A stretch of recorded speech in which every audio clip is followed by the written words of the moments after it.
My phone buzzed 3 times in rapid succession. 3 messages from my mother, each more demanding than the last.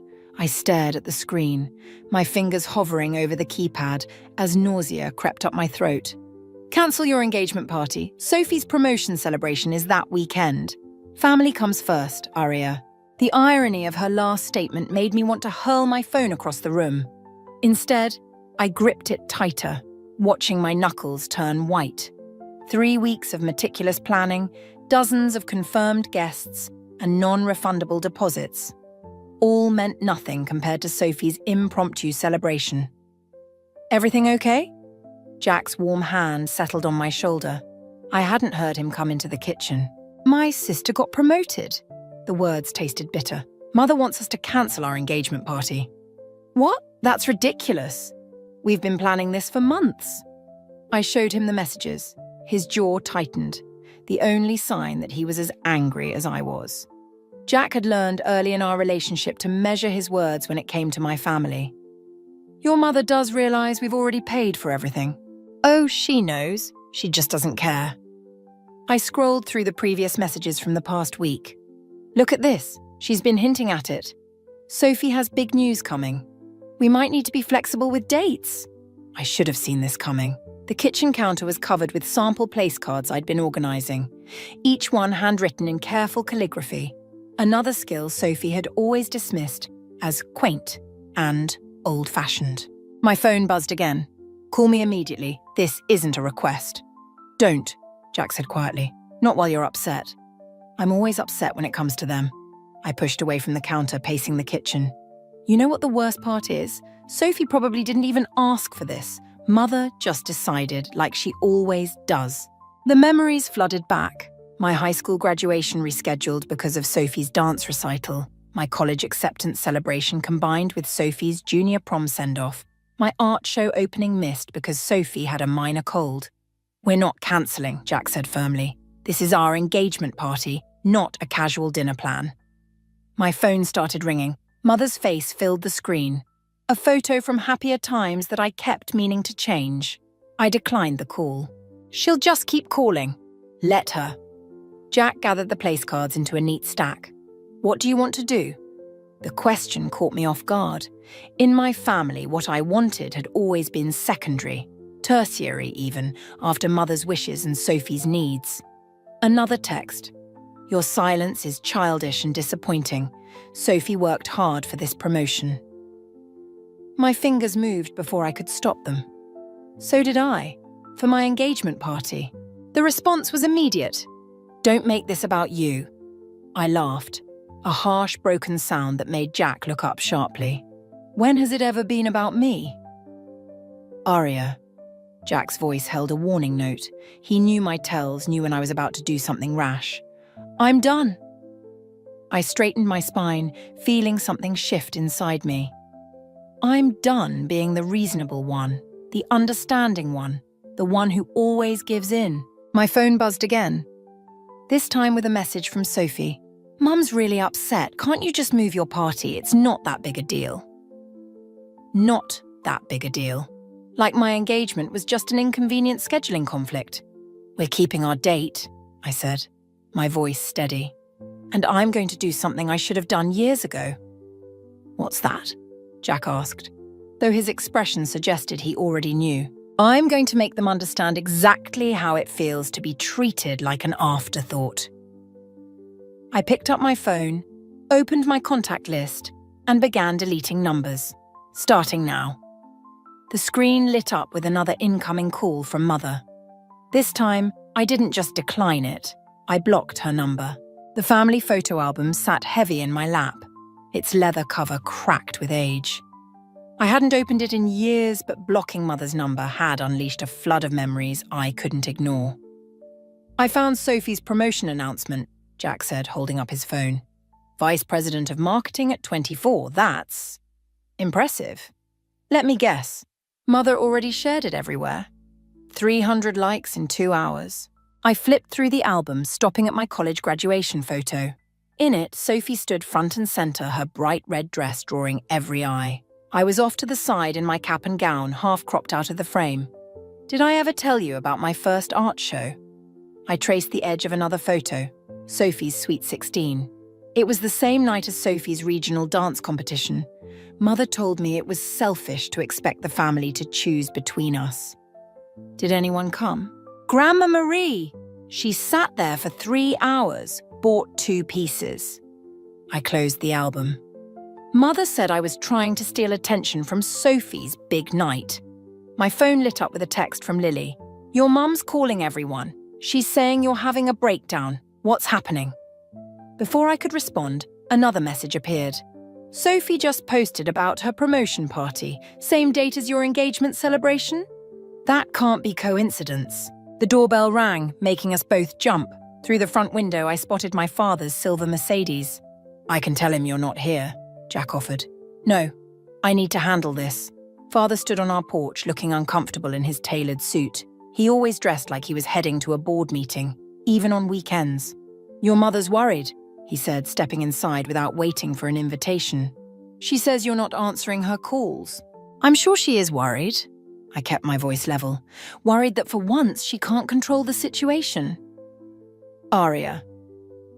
He used his warning tone, the one that used to make me shrink into myself. This isn't like you. Sophie worked hard for this promotion. And I worked hard planning my engagement party. 3 weeks of preparation, thousands in deposits. Money isn't the issue. He waved his hand dismissively. We'll cover any costs. That's not the point, and you know it.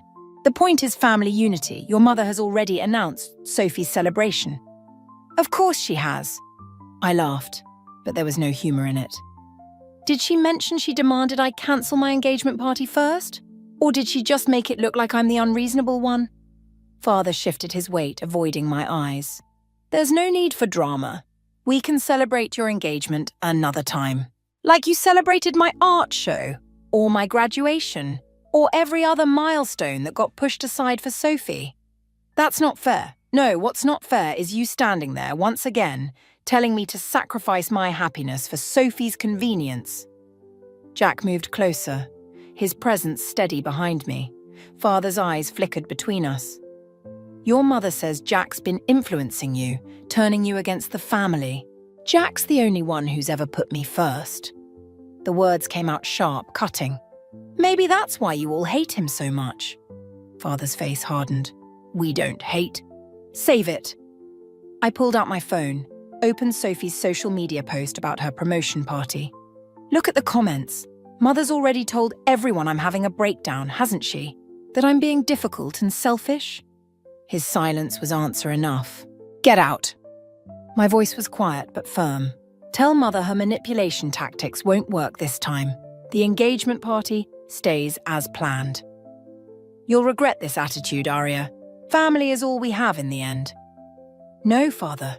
Family is supposed to have our backs, not stab us in them. After he left, Jack held me while I shook, not with tears but with rage. My phone buzzed again. A message from Sophie. You're embarrassing yourself. Just reschedule. You're making Mom sick with worry. I opened my laptop and began typing an email to our entire extended family.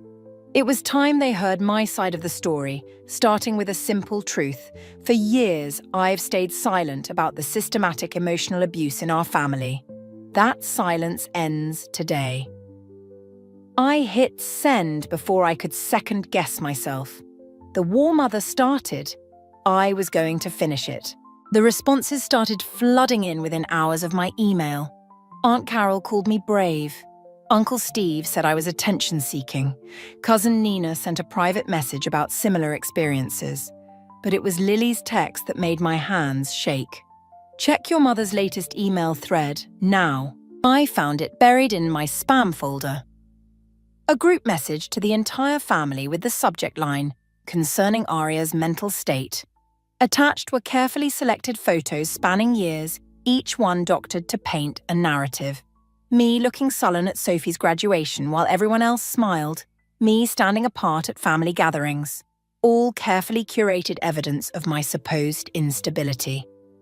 She's been planning this, I whispered, scrolling through the thread. These photos go back years. Jack leaned over my shoulder reading. She's gaslighting the entire family. Look at the timestamps. She sent this minutes after my email. She was prepared for me to fight back. My phone rang, Sophie's number. Against my better judgment, I answered. What the hell are you doing? Her voice crackled with rage. Do you know what you've started?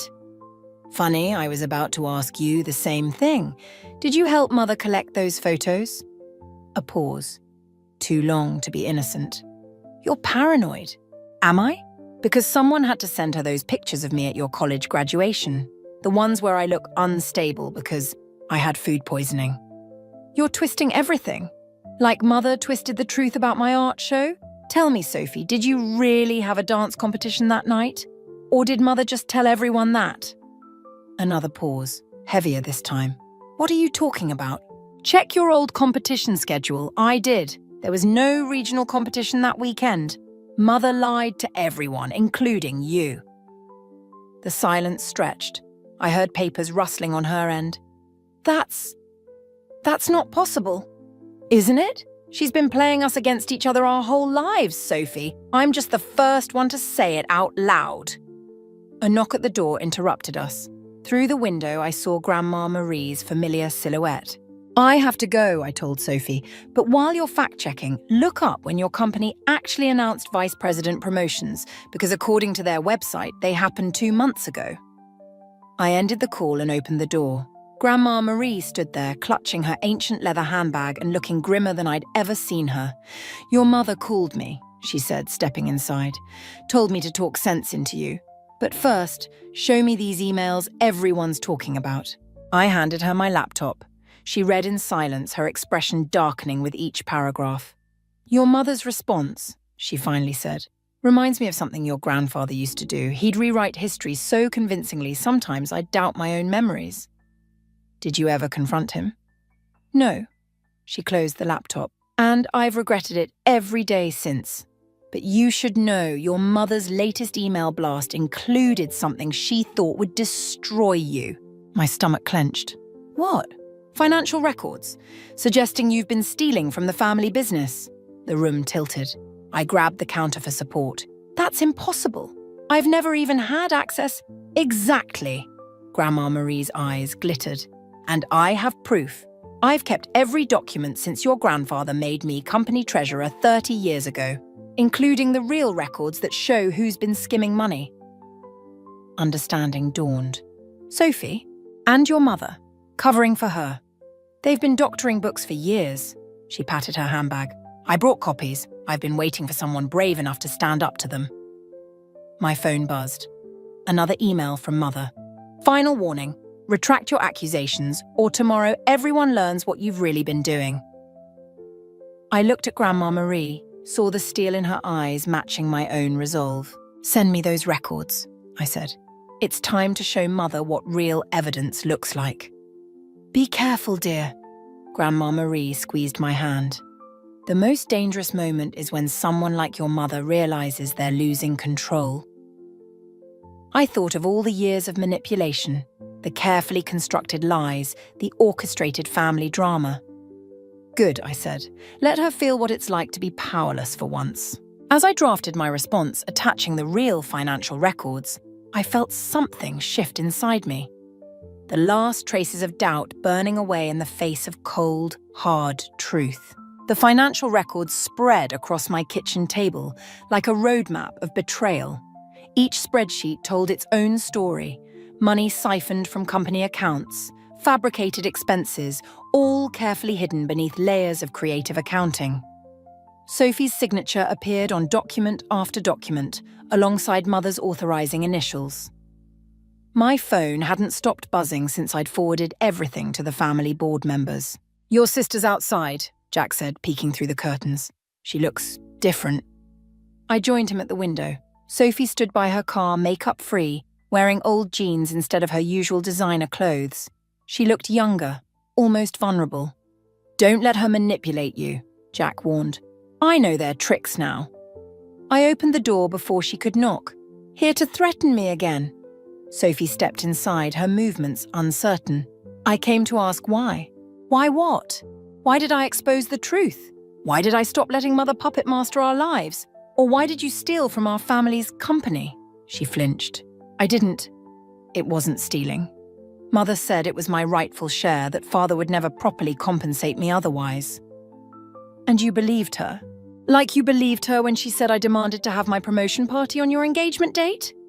Sophie's voice cracked. I never asked for that. I didn't even know about it until she announced it. I stayed silent, watching her unravel. The company's launching an audit, she continued. I'll lose my job, my reputation, everything I've worked for, everything you stole for. I didn't know! She slammed her hand on the counter.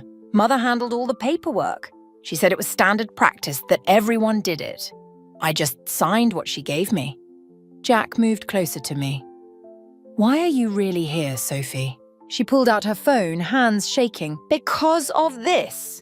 She played a voicemail from Mother. Fix this mess with your sister immediately, or I'll make sure everyone knows exactly whose idea the embezzlement was. I have documents with only your signature, darling. Who do you think they'll believe? The familiar cold calculation in Mother's voice made my skin crawl. She's turning on you, I said. She's turning on everyone. Sophie's laugh was hollow. I checked the competition dates like you said. There was never any conflict with your art show, or your graduation, or anything else. It was all her, playing us against each other, and I was too stupid to see it. We both were. The board's meeting tomorrow. Sophie wrapped her arms around herself. Mother's presenting her evidence, all pointing to me acting alone. Father's already distancing himself. I have nowhere else to go. I studied my sister, really looked at her for the first time in years. Behind the perfect facade Mother had crafted, I saw someone as trapped as I'd been. Show me everything, I said. Every document, every email, every conversation with Mother about the company finances. Why would you help me? After everything? Because destroying you was Mother's plan, not mine. I grabbed my laptop, and I'm done letting her win. Jack touched my shoulder. Are you sure about this? Mother wanted us to tear each other apart. Instead, we're going to tear down her whole system. I turned to Sophie. But first, you need to tell me the truth. All of it. Sophie nodded, tears spilling. There's something else you should know. About your engagement party venue? Mother didn't just try to force you to cancel. She called them pretending to be you. They're giving your deposit to her tomorrow unless you confirm in person. My fingers curled into fists. When? 9 a.m. She's meeting them before the board meeting. I opened my email, began typing. Perfect, because at 9:15 the board will receive proof of every manipulation, every lie, every scheme she's ever pulled, including her latest attempt at fraud. They'll destroy her, Sophie whispered. No. I hit send on the email to my lawyer. She destroyed herself. We're just going to make sure everyone sees it. Sophie's phone buzzed. Another message from Mother. She showed it to me. Don't disappoint me like your sister did. I deleted the message. Ready to disappoint her together? For the first time in years, my sister's smile matched mine. Genuine, determined, and just a little bit dangerous. Let's end this, she said. The country club's dining room fell silent as I walked in, whispers following in my wake.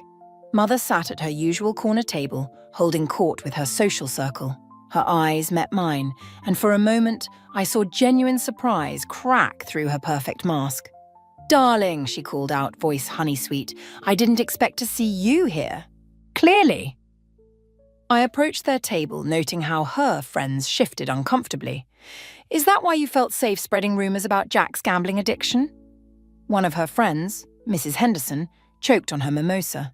I'm merely concerned, Mother said smoothly, as any mother would be given the circumstances. What circumstances? The ones you fabricated? Or the ones you paid people to believe? Arya, her warning tone, the one that used to make me shrink. You're making a scene. No, Mother. You made the scene when you told the entire club that Jack's family is involved in money laundering. That's libel, by the way. His law firm is very interested in discussing it. The colour drained from her face. You wouldn't dare. Check your email. Their cease and desist letter arrived an hour ago. Mrs. Henderson and the others began gathering their purses, murmuring excuses. Mother's fingers tightened around her water glass. Why are you doing this? Because you left me no choice. Did you really think I wouldn't find out about you impersonating me to cancel my venue booking? A flash of panic crossed her features, quickly masked. I don't know what you're talking about. The venue manager recorded the call, Mother. Standard practice for contract changes. Would you like to hear your performance? She stood abruptly. We should discuss this privately. Like how you privately told Aunt Sarah that Jack got me pregnant to trap me into marriage.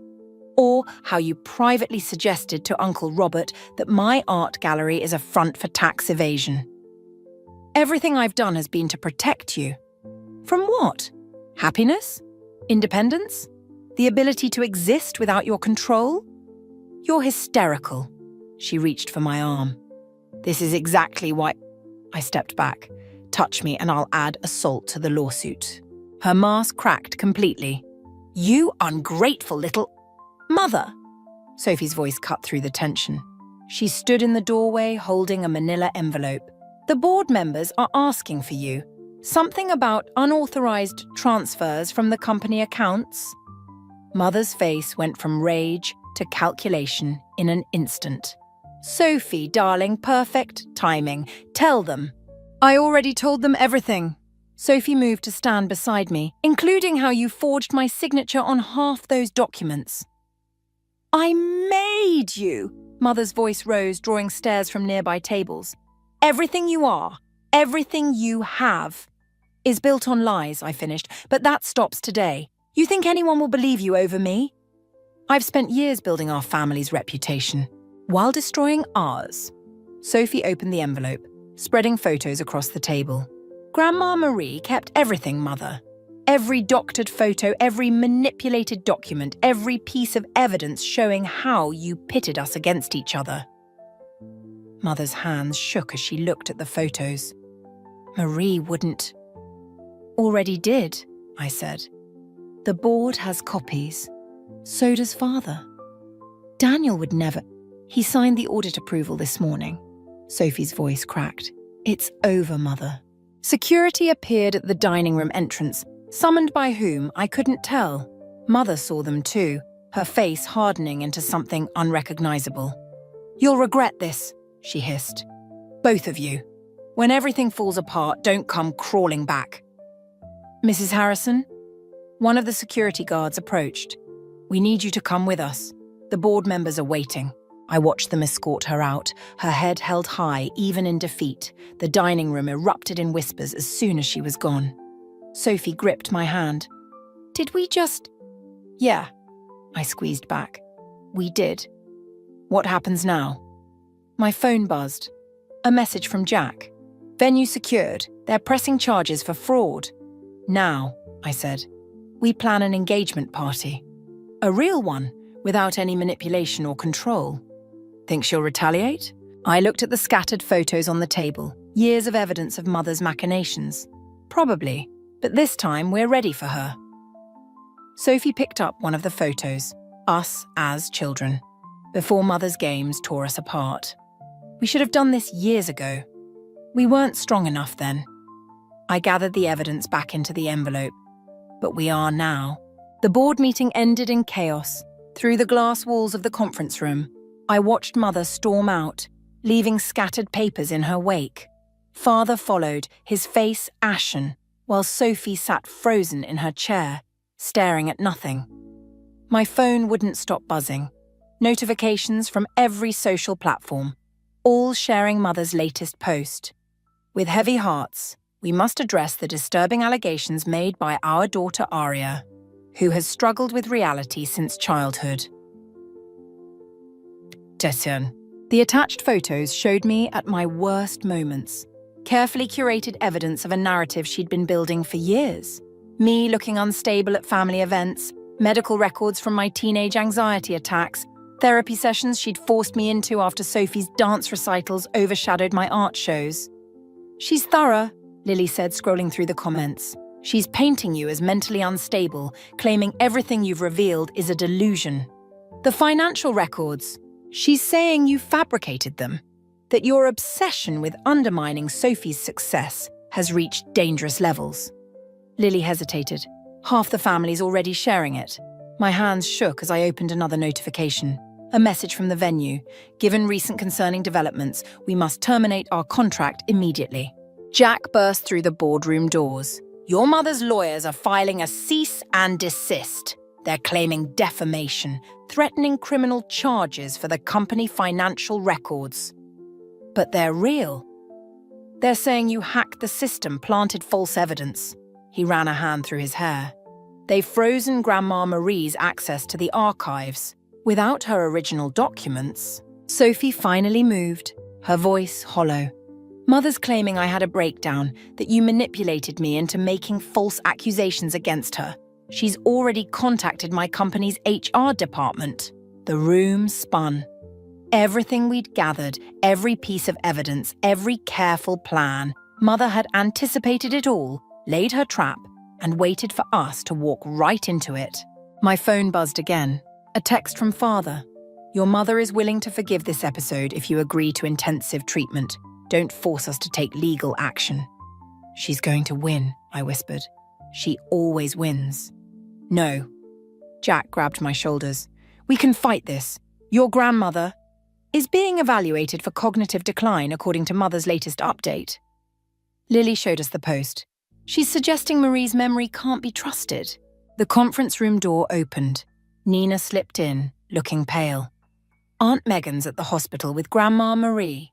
She collapsed after the lawyers left. What? Sophie stood so fast her chair toppled. That's impossible. She was fine this morning. Mother's post just went live, Lily interrupted. Devastated by the strain of her granddaughter's accusations, beloved family matriarch Marie Harrison suffered a stress-induced cardiac event. My legs gave out. Jack caught me before I hit the floor. She's using Grandma Marie's condition to prove how destructive I am.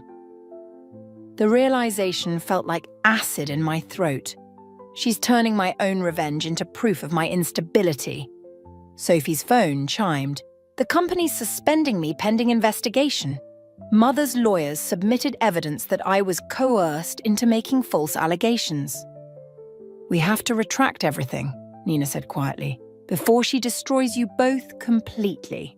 If we do that, she wins. But my voice lacked conviction. She already has. Sophie's laugh was bitter. She planned for this, Arya. Every move we made, she was 10 steps ahead. My engagement party invitation sat on the conference table, elegant and mocking. All I'd wanted was one day that was mine, one moment without Mother's manipulation. Instead, I'd given her exactly what she needed to prove her point. What do we do now? Sophie asked.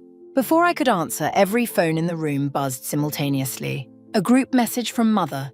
Your father and I are deeply concerned about this destructive behavior. We've arranged for immediate intervention. The facility comes highly recommended. Attached was a brochure for a private mental health hospital. She's going to have me committed. The words felt distant, unreal. She's going to use everything I've done as proof that I'm unstable. Jack pulled me close. I won't let that happen. You might not have a choice. I stared at the invitation, at all our ruined plans. She's won, hasn't she? She's finally won completely. Sophie touched my arm. Unless what? Unless we give her exactly what she wants, let her think she's won. Sophie's eyes held a dangerous glint. And then we show her what real manipulation looks like. I looked at my sister, really looked at her, and saw Mother's daughter. But this time, that might be exactly what we needed. The hospital corridor stretched endlessly, antiseptic and cold. I walked between two orderlies, playing the role Mother had written for me, the unstable daughter, finally accepting help. Behind us, Mother's heels clicked against the linoleum, a victory march. You're doing the right thing, darling, she said, her voice dripping concern. The doctors here will help you work through these delusions. I kept my head down, shoulders hunched, exactly how she expected me to look. Broken, defeated. The admitting room was small, windowless. A doctor sat behind the desk, reviewing the thick file Mother had provided. All those carefully curated incidents, all those manipulated moments, bound together to tell her version of my life. "Just sign here." Mother pushed the admission papers forward. "We'll take care of everything else." My hand trembled as I reached for the pen. Not from fear, but anticipation. "Before I sign, Arya," her warning tone, "don't make this difficult. I want to apologize." I looked up, met her eyes. "You were right. About everything." Surprise flickered across her face, quickly replaced by satisfaction. "Of course I was, darling. I've only ever wanted what's best. Which is why I recorded everything." The pen clattered to the floor. Mother's mask slipped just for a moment. "What?" "Check your phone, Mother. Sophie's been live streaming since we entered the hospital." She grabbed her phone, fingers shaking as she opened the notification. There was Sophie standing in the hospital lobby, broadcasting to hundreds of viewers. "My mother's attempt to institutionalize my sister for exposing her crimes." Sophie's voice came through clearly. "The same tactics she used to silence Grandma Marie. Turn that off!" Mother lunged for her phone, but the damage was done. Comments flooded the stream, shares multiplying by the second. The doctor stood. "Mrs. Harrison, these allegations are supported by evidence," Jack said, stepping into the room with 2 police officers, "including Grandma Marie's original financial records, which she had digitally notarized years ago, anticipating exactly this situation." Mother's face contorted. "You ungrateful." "The board members are watching the stream," I cut in, "along with HR, the family lawyers, and every social contact you've cultivated over the years. They're all seeing exactly who you are." "No one will believe. They already do." I pulled out my phone, showed her the incoming messages. Support, apologies, revelations of their own experiences with her manipulation. "You taught me well, Mother. About keeping evidence, about playing the long game, about waiting for the perfect moment to strike."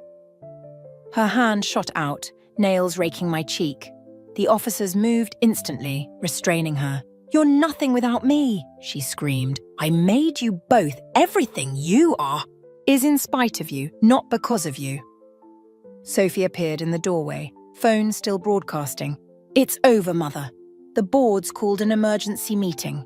Father's already agreed to testify about the financial fraud." Mother's struggles ceased. She straightened, smoothed her hair, tried to reclaim her dignity. "You've destroyed this family." "No." I stood taller, letting her see the strength she'd tried to break. "You did that years ago. We're just finally breaking free." The officers began reading her rights. Mother stared at me, really looked at me, perhaps for the first time in years. "You think you've won?" Her laugh was brittle. "You're more like me than you know. This revenge, this manipulation, I taught you everything.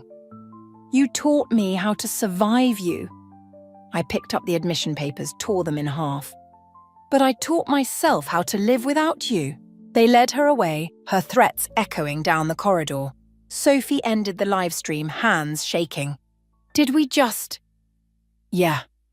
I touched my bleeding cheek. "We did." Jack wrapped an arm around me.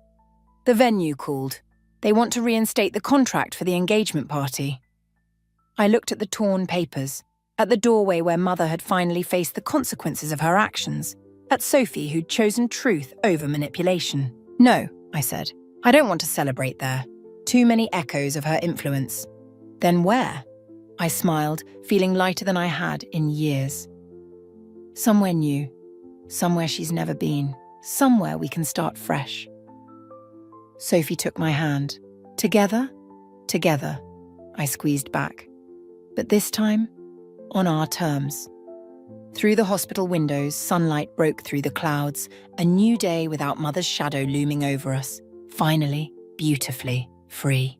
Grandma Marie's garden bloomed with late summer flowers as I helped her into her favorite chair.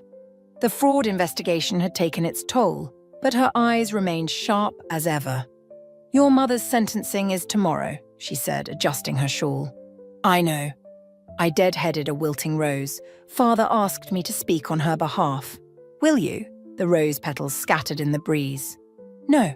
Sophie appeared with a tea tray, setting it carefully on the garden table. She'd moved in with Grandma Marie after everything, helping manage the company's restructuring while building her own consulting firm. The board approved the new transparency measures, she said, pouring tea. Everything Mother touched is being audited. And the family? Grandma Marie asked. I touched the fading scar on my cheek. Half of them still think I destroyed a perfect family. The other half wish they'd spoken up sooner about their own experiences with Mother. Perfect isn't the same as healthy. Grandma Marie took her tea. I learned that too late with your grandfather. Is that why you kept all the evidence? Sophie asked. I kept it because truth has a way of demanding to be heard. She pulled an envelope from her shawl. Speaking of which, inside was a photograph I'd never seen. Mother as a young woman, standing in this same garden, looking haunted and small while grandfather loomed behind her. She was like you once, Grandma Marie said softly, before she decided control was safer than freedom. The revelation settled like lead in my stomach. I'm nothing like her. No? Grandma Marie's gaze was gentle but firm. You orchestrated her downfall with the same precision she used to orchestrate your life. The difference is your choice of what to do with that power. My phone buzzed. A message from Jack about final details for our small wedding next week. No grand engagement party, no social media announcements, no carefully curated guest list. Just truth, simply told.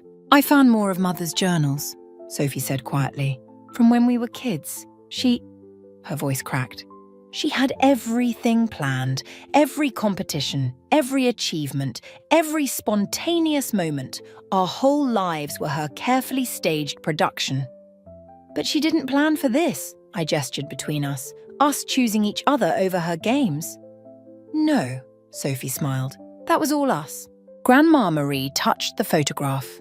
Your mother will have a lot of time to think about her choices now. The question is, what will you do with your freedom? I looked at my sister, at the garden where we'd once played before Mother's manipulation drove us apart, at the empty space where control had masqueraded as love for so long. I'm going to paint again, I said. Open my own gallery. With questionable accounting practices, Sophie teased. With complete transparency. I squeezed her hand. No more shadows, no more secrets. Speaking of secrets, Grandma Marie pulled out another envelope. There's something you should know about your grandfather's estate. But before she could continue, Father appeared at the garden gate. He looked older, greyer, but somehow lighter too. The prosecutors offered her a deal, he said without preamble. If she pleads guilty, they'll recommend a lighter sentence. Will she take it? Sophie asked. Only if you both agree to weekly family counselling sessions with her. The old familiar pressure descended, the weight of Mother's expectations, the obligation to maintain family harmony at any cost. But this time it felt different. No, I said, and Sophie nodded in agreement. Father didn't look surprised. She said you'd say that, said it proves how much like her you've become. Maybe she's right. I stood, facing him fully. Maybe I learned more from her than she intended, but I also learned what not to become. He nodded slowly, turned to leave, then paused. For what it's worth, I'm sorry. For not seeing it sooner. For not being stronger. We all have to choose our own way to be strong, Grandma Marie said, holding up the photograph. Some of us just take longer to figure out how. I watched Father leave, thinking about choices and consequences, about the fine line between justice and vengeance, about Mother sitting in her cell, probably still plotting, still trying to control the narrative. But her narrative didn't matter anymore. We were writing our own stories now. So, Sophie picked up her tea, about that gallery opening. Yes, I smiled, feeling the last weights of Mother's influence fall away. Let's talk about creating something new.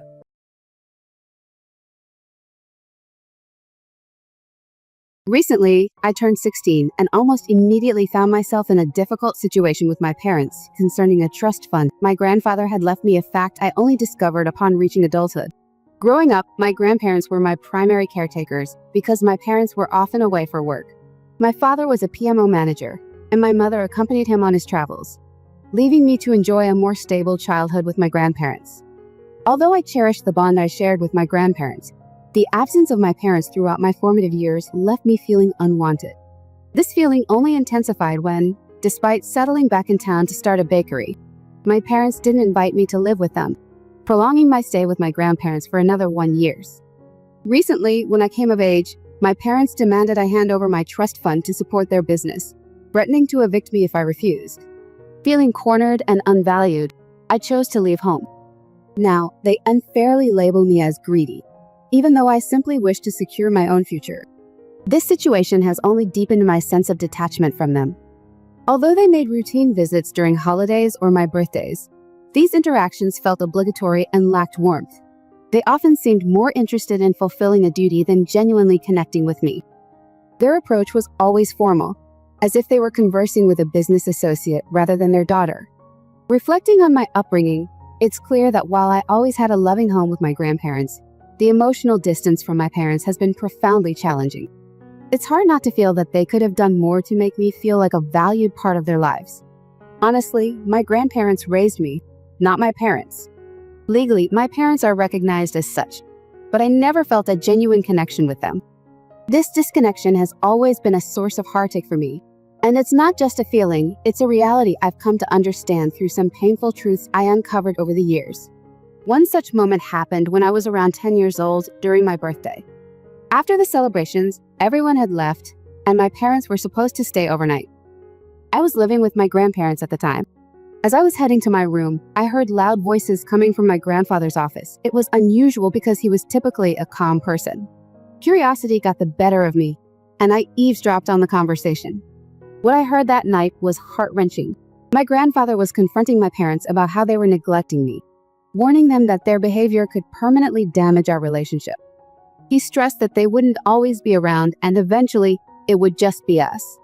Despite no longer needing to travel for his job, my dad hadn't invited me to live with them, choosing instead to let me stay with my grandparents. The conversation revealed that while my grandparents loved having me with them, they were concerned about the odd and distant relationship I had with my parents. My grandfather believed it was crucial for my parents to make more effort to be involved in my life. To this, my father responded that I seemed happy enough with my grandparents and he was too busy with the bakery to act as a father. My mother echoed his sentiments, saying she too was overwhelmed with the business and household duties. They both admitted that taking on parental responsibilities wasn't a priority for them as they set up their business.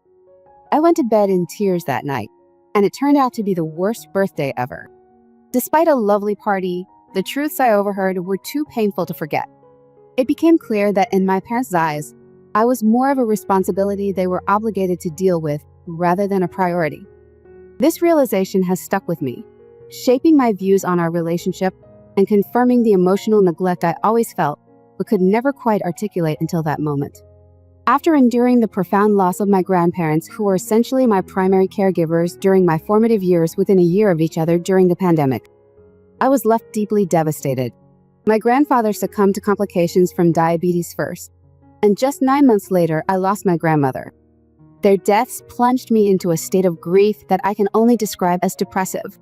I spent my days in a haze of sadness, barely functioning beyond watching TV, sleeping, and occasionally eating. This was a dark time I felt like a zombie, simply existing without truly living. Reluctantly, I moved back in with my parents because I had nowhere else to go.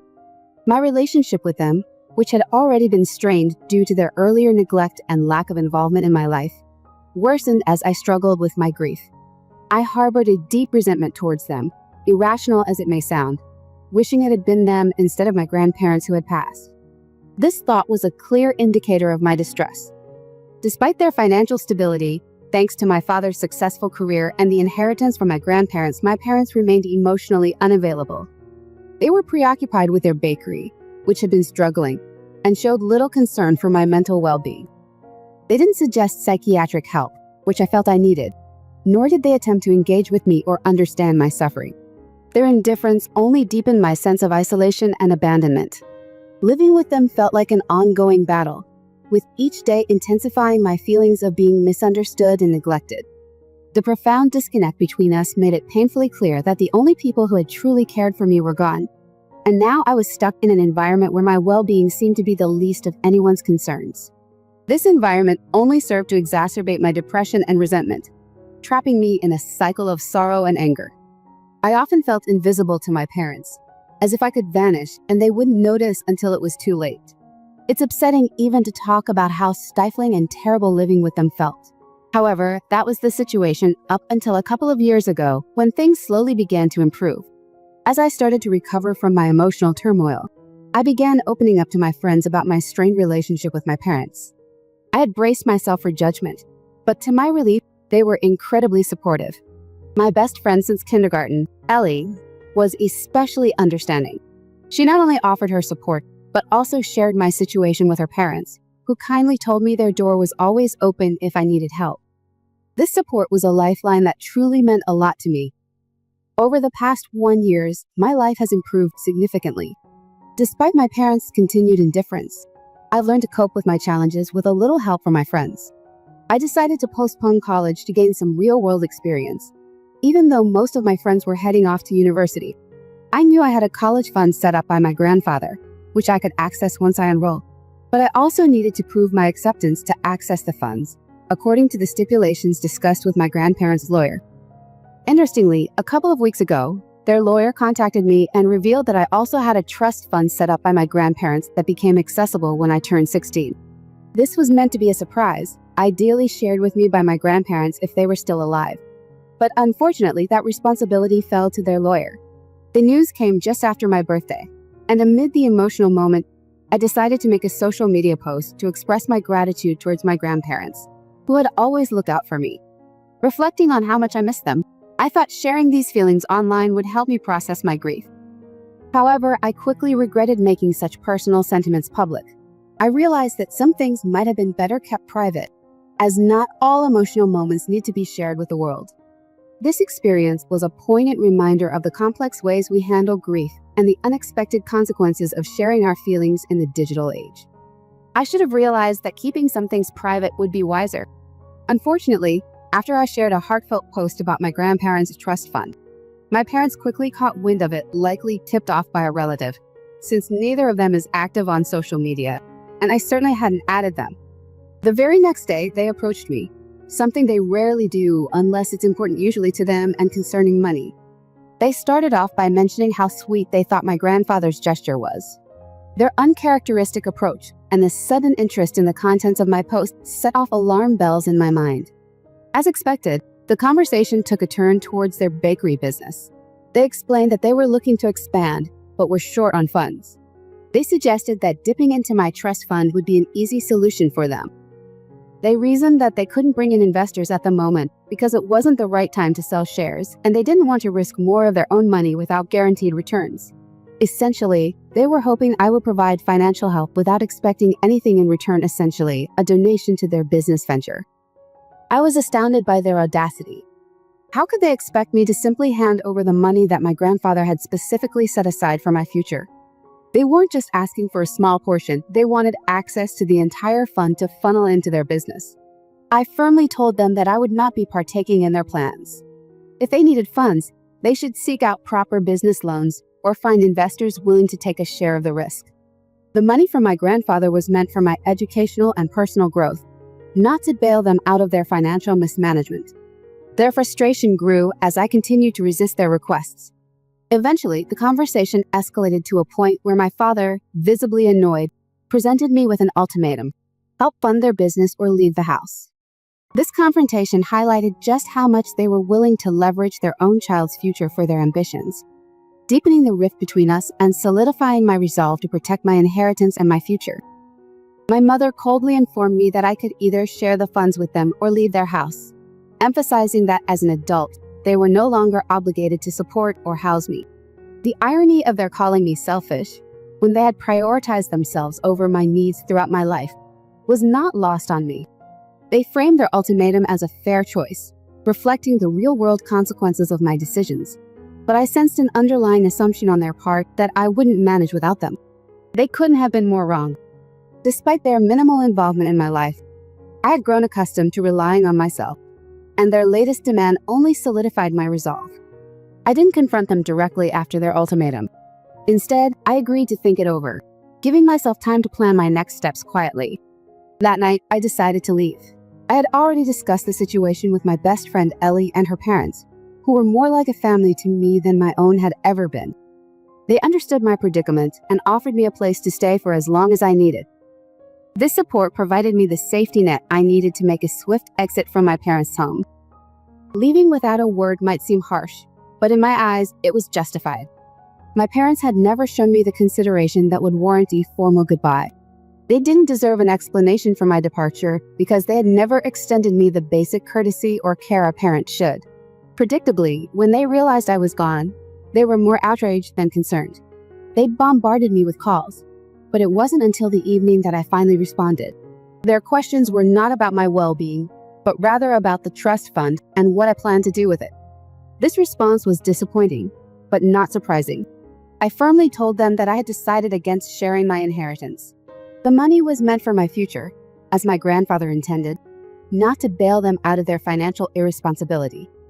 I was clear that I would not be their charity case. It was a tough but necessary stance to protect my future and maintain my integrity.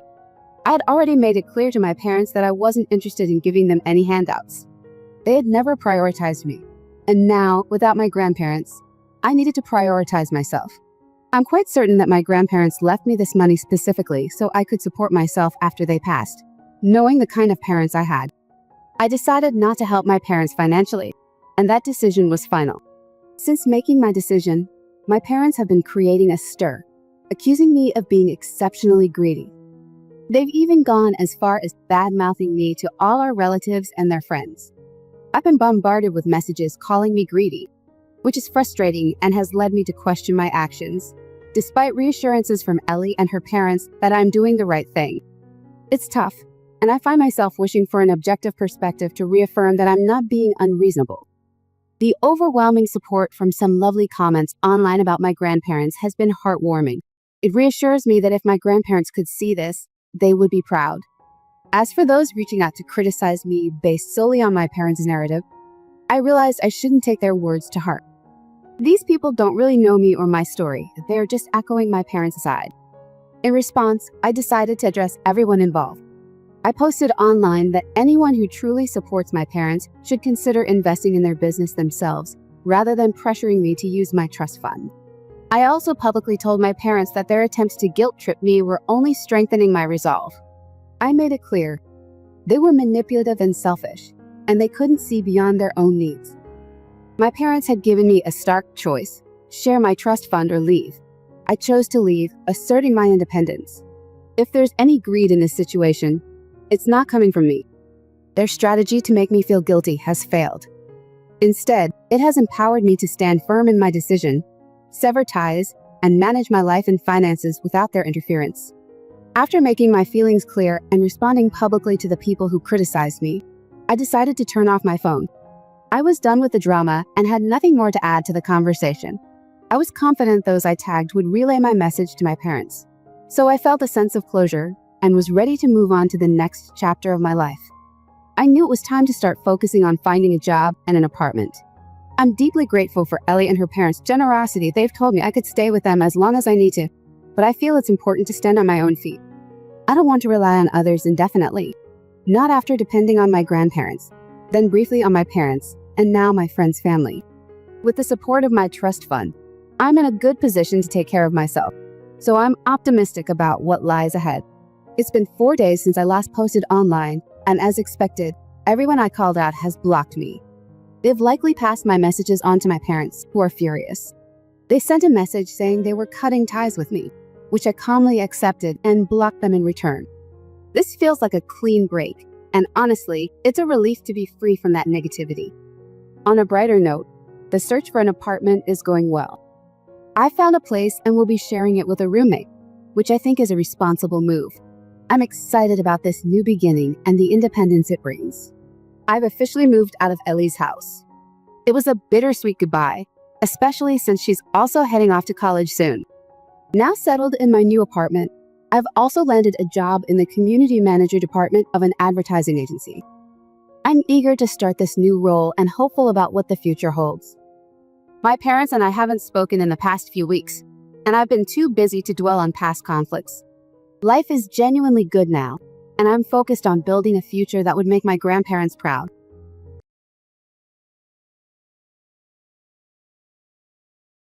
Their minds and refused to communicate with me. This left me heartbroken and in a very difficult situation. At the time, I was just starting out in my career, and I wasn't financially ready to live on my own. The suddenness of the eviction left me unprepared mentally and financially.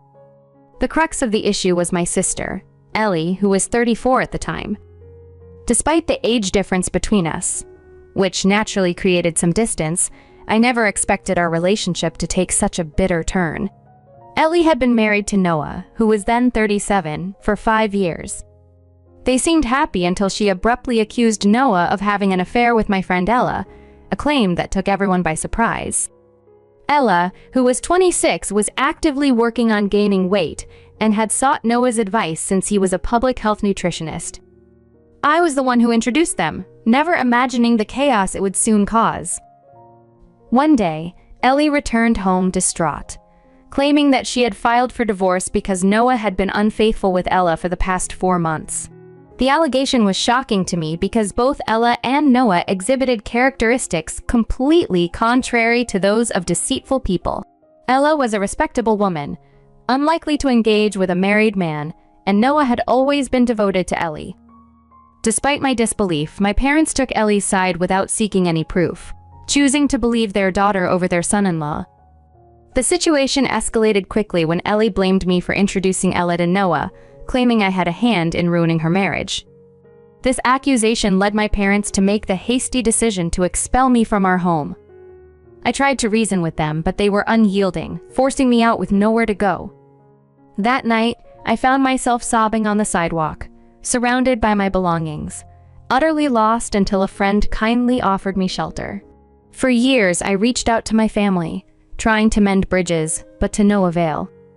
Then, nearly 7 years later, I received an unexpected email. It contained detailed explanations and evidence that refuted all the accusations against me and Noah.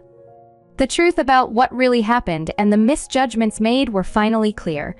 While this revelation brought some vindication, the years of estrangement and the pain of being unjustly ostracized by my own family could not be undone. The damage to our relationships had been profound, and the path to reconciliation, while now open, remained fraught with emotional turmoil. The unexpected catalyst for my family reaching out again. After all these years of silence, the engagement announcement on social media somehow made its way to them. Their reaction was not what I had anticipated. Instead of continuing the silence, I received a surprising message from my parents congratulating me, which opened the door to a very cautious reconnection. Reflecting back on everything, it became clear that my family had deeply entrenched the idea that I was at fault for my sister's failed marriage. My parents, perhaps influenced by their closer bond with Ellie and her position as the favored child, had reacted harshly without truly understanding the situation. They had told me they were disgusted by my supposed actions, a harsh judgment that seemed particularly unfair considering I was never involved in the alleged infidelity. This misunderstanding led to them blocking my phone number and even threatening legal action if I tried to approach them. In the weeks following my expulsion from the family home, I was completely cut off. I couldn't reach out to Ellie, Noah, or my parents to get any clarification or to defend myself. Noah, who also distanced himself by blocking me, left me with no direct way to challenge the accusations or to hear his side of the story. Both he and Ellie had moved back with their respective parents, leaving their shared home and making it impossible for me to find them. In my desperation for answers, I turned to Ella, the friend who'd been accused of the affair. Though we weren't close, I hoped she might shed some light on the accusations. When we met, she vehemently denied any romantic involvement with Noah, explaining that their interactions had been strictly professional. She even showed me proof of her stable relationship with her long-term boyfriend, to whom she was soon to be married. Her account contradicted everything Ellie had claimed and left me convinced of their innocence. Despite this revelation, I lacked concrete evidence to present to my family, which hindered any chance of reconciliation at the time. Forced to accept the harsh reality, I focused on rebuilding my life independently. I found a new apartment, dedicated myself to my career, and slowly healed from the emotional turmoil. The process was tough, but it redirected my energy towards personal growth and financial stability. Years later, as I celebrated my engagement, the joyous occasion unexpectedly bridged the gap between my estranged family and me. Their outreach, prompted by my engagement post, hinted at a possible thaw in our chilly relations. Though the past scars remained, this development presented a sliver of hope for mending ties that had been severed under false pretenses. As I move forward with my life, now enriched by my fiancé and a brighter future, I hold on to a cautious optimism about reconnecting with my family, acknowledging the complex journey of misunderstandings and revelations that led us here. That Noah could have fabricated such detailed evidence, and it finally painted the true picture of the situation that had uprooted my life so drastically. The revelation came as a shock. To think that all this time the story had been flipped. My sister, Ellie, was the one who had been unfaithful, not Noah. She had cleverly shifted the blame to Noah, accusing him of cheating with Ella, a scenario I had believed impossible given Noah's character and commitment to the marriage. The twist was that it was Ellie who had engaged in an affair with my friend William, a Prime Foods and sound engineer. William, who lived near Ellie's house, was someone I had casually introduced to her, knowing they shared a mutual interest in music. However, I had never anticipated the betrayal that followed. This anonymous email from Noah, sent several years after our last contact, and prompted by seeing my engagement announcement on Facebook, was a lifeline I didn't know I needed. My fiancée Olivia, who had inadvertently connected us through her wider social media circle, played an unintentional but crucial role in bringing this truth to light. Olivia's decision to share our engagement publicly had serendipitously bridged the gap between my past and present, showing just how small the world can be. Noah's email was detailed and impersonal, containing undeniable proof of the affair between Ellie and William. Screenshots of their intimate emails discussed their deceit, love for each other, and their plans to meet secretly, all behind Noah's back. These pieces of evidence were hard to digest, but they clarified many unanswered questions about the past. Ellie had not only lied about the affair, but had also tried to manipulate everyone into believing Noah was at fault. It was a revelation that turned everything I knew on its head. Understanding that Noah had felt uncomfortable about reaching out directly and chose to send an anonymous email made sense. He had been blocked by me during the heated moments following the breakup and had felt conflicted about reopening old wounds. However, his need to clear his name and share the truth outweighed the awkwardness of the situation. This unexpected disclosure did not erase the years of pain and estrangement, but it provided a sense of closure I desperately needed. It also opened up a path for potential reconciliation with my family, armed with the truth. The impact of this revelation was profound, not just in understanding what had truly happened, but also in beginning to heal the deep-seated wounds caused by years of misunderstanding and misplaced blame. Now, with a clearer understanding of the past and a fresh start with my fiancé, I felt equipped to confront the future with a newfound sense of resilience and hope. The journey ahead would involve mending relationships and building trust again, but with the truth now on my side, I felt ready to face whatever challenges might come. But I had something important to share that they all needed to hear. I had spent years estranged from my family, carrying the weight of accusations that had never truly belonged to me. It was time to clear the air. The emails, signed off with Ellie's middle name, an uncommon detail known only to those closest to her, were irrefutable proof of her deceit. For years, she had painted Noah as the villain, accusing him of infidelity, while she herself was the one entangled in an affair with my friend, William. The reality of the situation was twisted to her advantage, allowing her to garner sympathy and support from our parents during her divorce. After discovering the truth through an anonymous email, I connected the dots back to Noah thanks to the social media connections with my fiancée, Olivia. We met and discussed everything in detail. He explained how he had learned about Ellie's narrative from LA and had kept silent, unsure how to approach me after all these years. This silence had prolonged my suffering and alienation from my family, but upon learning the full extent of Ellie's manipulation, I couldn't stay away any longer. Noah and I decided it was time to confront the situation. We arrived unannounced at my parents' home where I hadn't set foot in over 7 years. My mom answered the door, and before she could fully comprehend the situation, we were inside. The living room scene quickly grew tense as my father and Ellie realized we weren't there for a mere visit.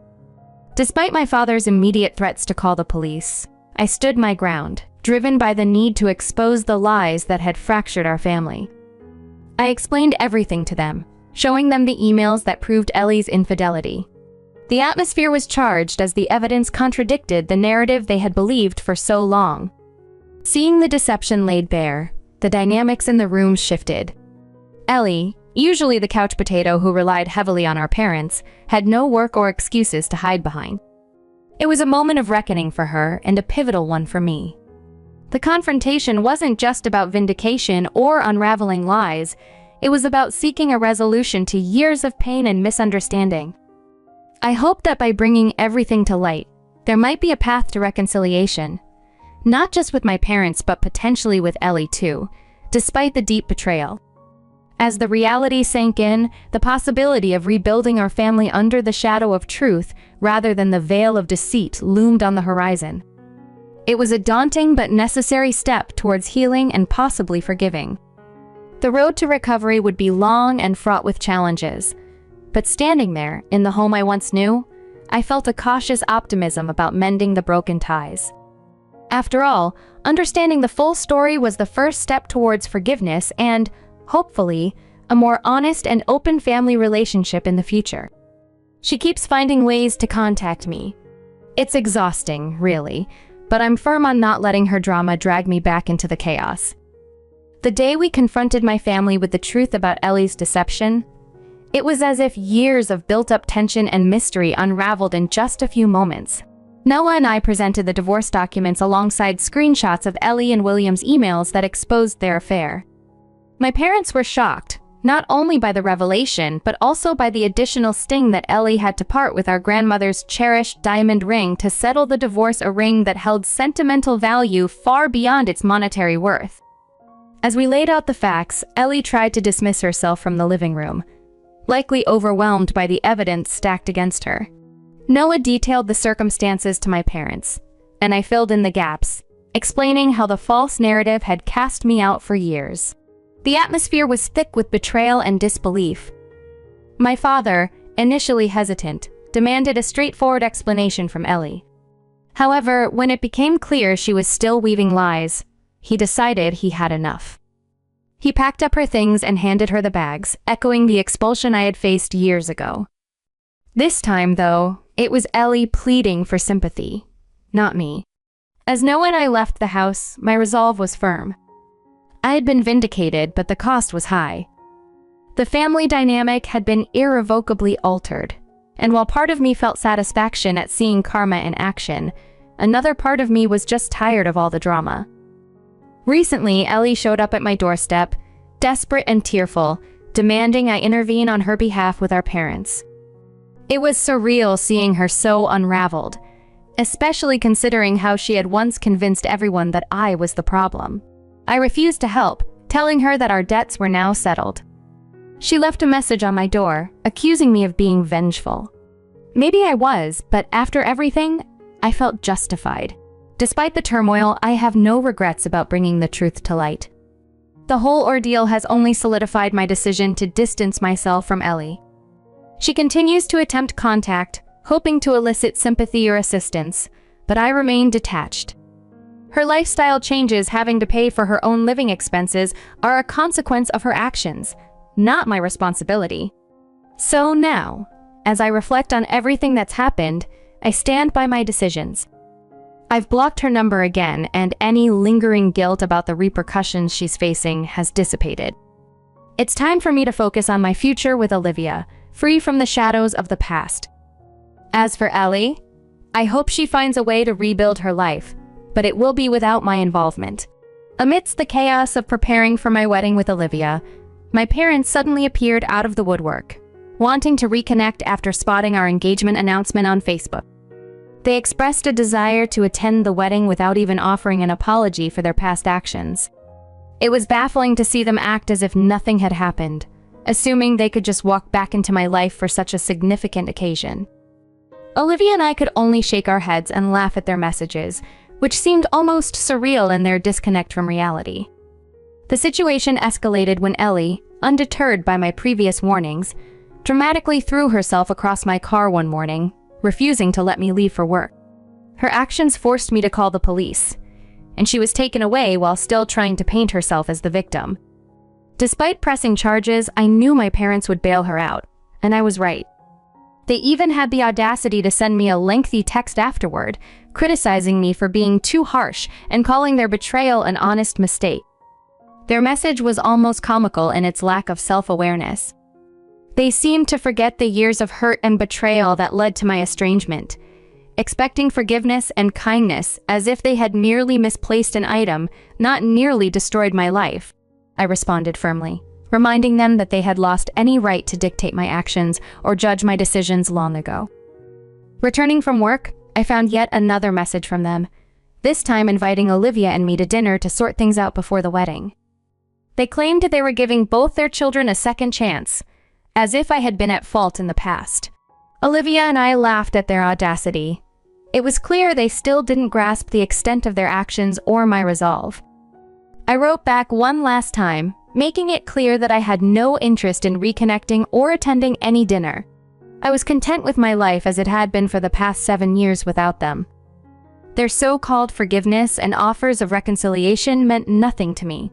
With that final message, I blocked them, cutting off any further attempts at communication. Olivia is now my family, the only one I need.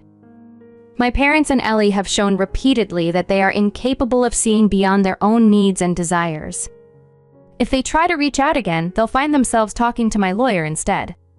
This chapter of my life is closed, and I'm looking forward to a future with Olivia, free from the shadows of the past.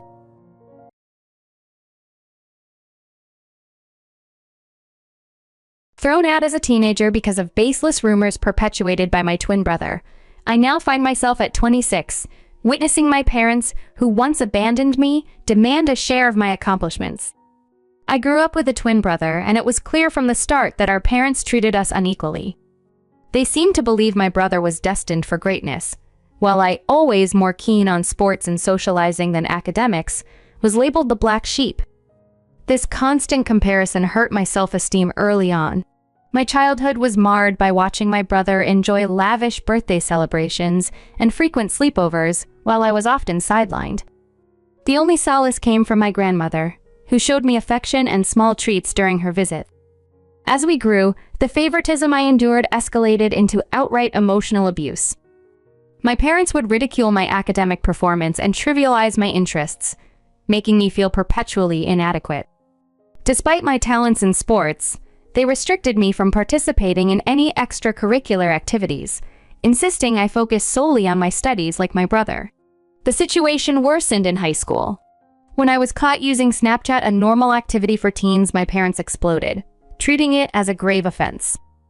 They destroyed my belongings, removed my bedroom door, and declared I'd have no privacy under their roof. During this time, my brother exacerbated the toxic environment by lying about me, enabling him to escape blame for his own misdeeds by pinning them on me. He even mocked me at school and spread rumors that I was abusive at home, going as far as to injure himself to lend credibility to his claims. This manipulation tarnished my reputation, alienating me from friends and causing them to view me with suspicion. Despite these challenges, I remained sociable and made numerous friends, unlike my brother, who struggled socially. His envy peaked when none of his friends attended his 16th birthday, whereas mine took me out and made it special. This disparity fueled his vendetta, leading him to intensify his campaign of defamation against me. It felt like a sudden switch had been flipped. People began avoiding me, hesitant to be associated with the girl now labeled as violent and spoiled. One day, driven by a mix of confusion and hurt, I confronted my former best friend to understand why our relationship had changed. She hesitantly explained that my twin brother had been spreading harmful rumors about me, fabricating stories, and accusing me of actions I had never committed. The shock of her words hit me like a physical blow, a mix of disbelief and deep betrayal unsettling me deeply. Growing up with my twin, I never imagined he could craft such lies about me, portraying me as someone I could never even conceive of being. This betrayal left a heavy, sick feeling in my stomach.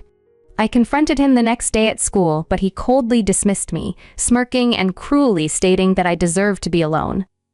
His reaction and the persistence of his lies began to scare me, and although I wanted to seek help from our parents, I feared they would take his side over mine. As my brother's jealousy-fueled lies spread, they began to dismantle the social connections I had carefully built over the years. Even teachers started to hear and believe the rumors, making me feel as though I was living in a twisted, parallel reality where my true self was overshadowed by the malicious narrative spun by my own twin. The rumors escalated to a point where they reached the ears of our school principal.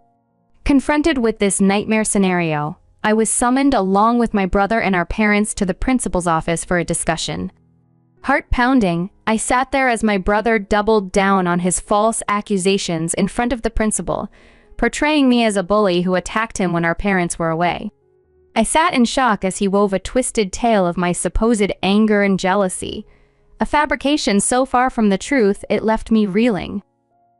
My mother, tearful and visibly shaken by my brother's words, clung to him as though he were a victim of my non-existent wrath. My father consoled him, praising his supposed bravery.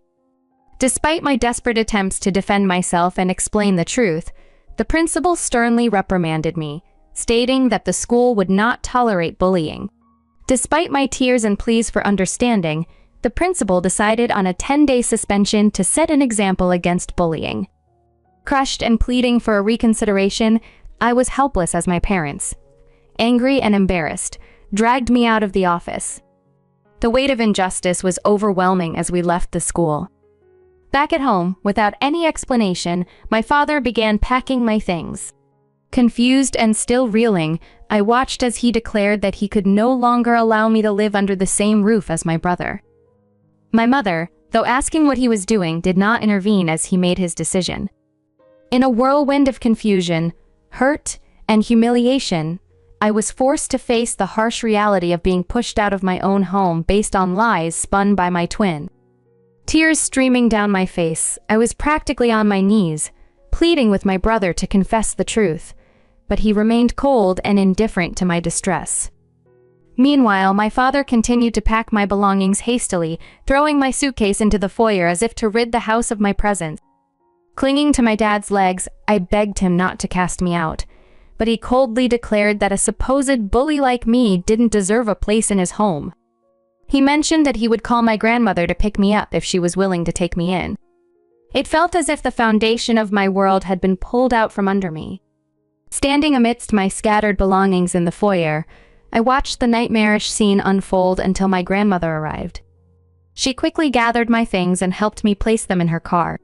Before driving away, she ensured I was securely buckled in, then walked back to confront my parents at the front door. When my dad answered, she didn't hesitate to express her outrage, sternly warning him about the consequences of his actions, including involving the police or child protective services if necessary. My mother attempted to shift the blame onto me, but my grandmother stood firm, defending me and emphasizing that no child deserved such heartless treatment. That moment revealed the strength and conviction of my grandmother, the first time I truly understood the power she held. Unlike my parents, she believed and trusted in me. As we drove away from the only home I'd ever known, the pain was indescribable. Back at her house, I spent days crying, unable to eat, despite my grandmother's encouragement. I confided in her about everything my brother had done, grateful to have at least one ally. When my suspension was finally lifted, returning to school felt like walking back into a lion's den. The judgmental whispers and sidelong glances from classmates were palpable. My brother, having convinced some he was the victim, continued to ignore me, and it seemed like everyone else did too. No matter how hard I tried, my explanations fell on deaf ears. Branded with an unfair label, I felt like a shadow in the hallways. The cafeteria and the classroom met with disdain and mistrust wherever I went. I became a loner, attending classes and eating alone, rushing home right after school. Throughout this ordeal, my parents never checked on me. My grandmother was my constant support, reminding me that none of this was my fault and assuring me that things would get better. I graduated high school with good grades and looked forward to college, hoping for a fresh start and a chance to escape the painful past. College was a revelation. It was the first time I experienced true freedom, no overbearing scrutiny, no unfair comparisons, just the opportunity to be myself.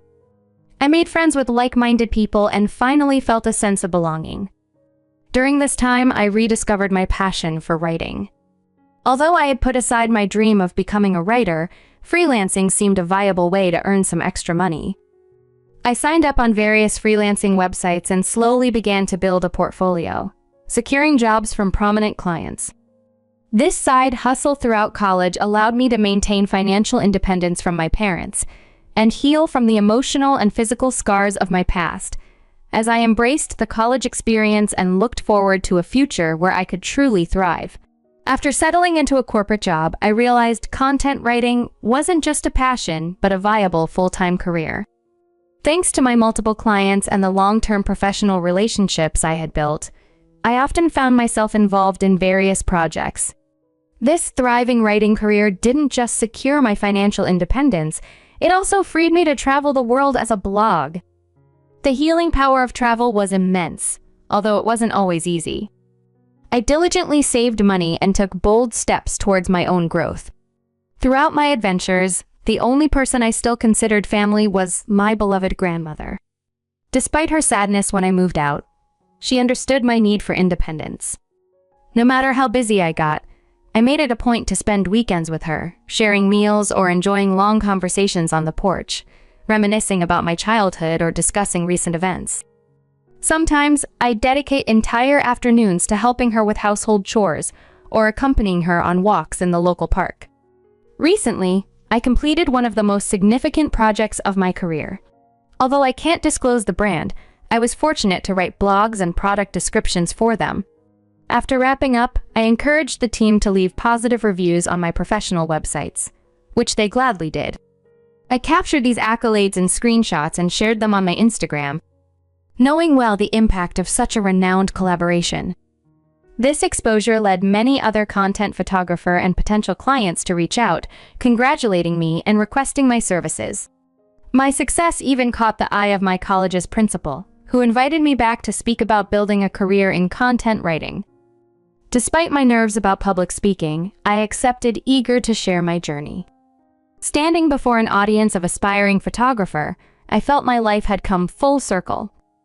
I discussed my struggles and how I persevered, a talk that turned out to be incredibly fulfilling as I realized the impact of sharing my story on others' lives. Clips from the seminar went viral in Facebook writing groups, resonating deeply with the community.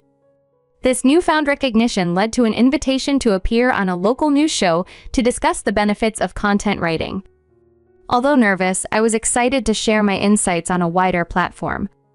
On the show, I highlighted the significance of client feedback and how even a simple post of appreciation can open remarkable new opportunities. The episode's airing broadened my audience and was a proud moment that I shared on my Instagram. As clips from the TV show circulated online, my extended family, who were largely unaware of my professional life due to my parents' silence, began to realize how well I was doing. This even reached my parents because soon after the show aired, I found missed calls from my mother on my phone, something that hadn't happened in years. Surprised and hesitant, I returned her call, wondering about the sudden change after such a long silence. After a long period of silence, my phone rang and it was my mom, surprisingly congratulating me. My dad soon joined in, both of them seemingly interested in my life and well-being, which felt unexpectedly normal at first. However, the conversation took a turn when they began inquiring about my earnings. I was taken aback but firmly told them it was none of their business. Despite this, my dad insisted that since we were family, I should be open about my financial status. I reiterated that I was doing well, which led my mom to lament their current financial hardships, mentioning their desire to renovate their now dilapidated home, but lacking the funds to do so. Here's how our conversation unfolded. My mom expressed that my success and the glimpse of my life on TV gave them hope, suggesting that I could contribute financially for their home renovations. My dad chimed in, emphasizing that families should support each other in times of need. Shocked by their audacity, I questioned their motives, reminding them of the years of neglect and silence. Despite their congratulations, I was not ready to open my wallet to them. My mom then accused me of being ungrateful, saying I owed them support as family. My dad added that as their child, it was my duty to look after them. Their words infuriated me, but instead of just lashing out, I decided to set a condition if they wanted my financial help. They would need to publicly admit that my brother was behind the damaging rumors and acknowledge their part in the pain caused to me. My proposal shocked them. My dad questioned why such a public admission was necessary, and my mom suggested we could resolve this privately. I stood firm, stating my terms were non-negotiable. As the conversation grew tense, my dad asserted his parental authority, arguing it was my obligation to help. My mom, in a desperate plea, invoked the years they raised me, but I quickly pointed out the irony in their words, reminding them it was my grandmother who truly raised me after they had kicked me out. They grew increasingly agitated as I maintained my stance. Public acknowledgement of the truth and accountability for their actions were essential for any future assistance from me. Since laying out my terms, they have repeatedly tried to contact me, but I have ignored their calls. Reflecting on this, I regret even returning my mom's initial call. It's been a tumultuous week since sharing my story, and the overwhelming support from others has been incredibly affirming. It reassures me that my decision to demand accountability and not to engage further without it was justified. I set the condition knowing it would be difficult for them, given their clear favoritism towards my brother. This ordeal has highlighted their inability to face the truth, strengthening my resolve to distance myself from their manipulative tactics. I recently endured a very troubling experience with my family. It started when I chose not to answer calls from my parents, prompting my brother to send me a harsh text. In his message, he criticized my decision to stay distant and accused me of giving our parents an unreasonable ultimatum, which he believed they wouldn't accept. He dismissed my feelings, blaming me for past misunderstandings, and insulted my personal life choices by pointing out that I was unmarried and childless. His words were painful and showcased a profound lack of empathy, as he tried to guilt-trip me into financing home repairs for our parents. This incident fueled my determination to address the long-standing injustices within my family.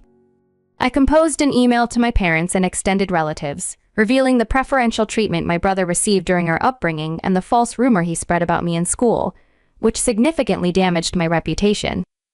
I also attached a screenshot of my brother's text admitting his past lies. I hoped this confession would help clarify the truth behind the favoritism and emotional abuse I'd suffered. After sending the email, the family's reaction was immediate and intense. Relatives who were previously unaware of the situation reached out to apologize for their ignorance. My parents and brother bombarded me with increasingly hostile messages, prompting me to seek legal advice and issue a cease and desist notice, effectively halting their attempts to contact me. My grandmother, who has always been my pillar of support, approved of my actions. 3 months later, I'm pleased to report that my life has been progressing positively. My content writing business is thriving, and I've been active in professional circles, participating in seminars and podcasts. I've also been spending invaluable time with my grandmother, who is now passionate about gardening. These moments with her are precious and a significant part of my healing process. As I continue therapy, I remain optimistic about my journey toward recovery and self-improvement. This chapter with my family is closed, and I'm focusing on moving forward with those who truly support me.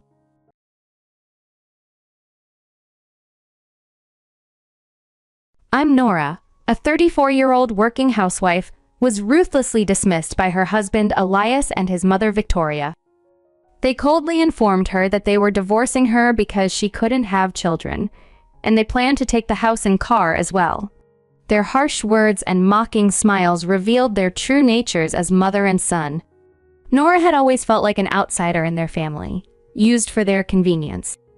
Despite her shock at their plans to replace her with a new spouse for Elias, Nora was determined not to repeat her mistakes. Facing them bravely, she remembered how their relationship started. She had met Elias at a company meeting 10 years earlier when he was making sales manager. Charmed by his demeanor, she quickly fell in love, and they married soon after, against her parents' advice. Her father, familiar with Elias's company's poor reputation, had warned her of potential troubles, but she didn't listen. Unfortunately, her father was right. Elias's company went bankrupt shortly after their wedding, and though he wanted Nora to quit her job, she went back to work to support them. Elias kept switching jobs, and Nora had to carry the financial burden. Despite all this, Nora now realized she needed to stand strong and move on with her life, starting by facing Elias and Victoria with newfound resolve. Nora thought they had found their perfect forever home when they bought a house, but that dream was short-lived when Elias's parents moved in. Life became difficult from then on. Her father-in-law kept to himself, so he wasn't much of a problem. However, her mother-in-law was constantly critical. She would complain about Nora's cleaning, claiming it triggered her allergies, and Nora would apologize and clean again. Initially, Elias's parents seemed quiet, but they soon showed their true colors, treating Nora more like a maid. After Elias's company failed, life became financially unstable, and Nora continued working to support them.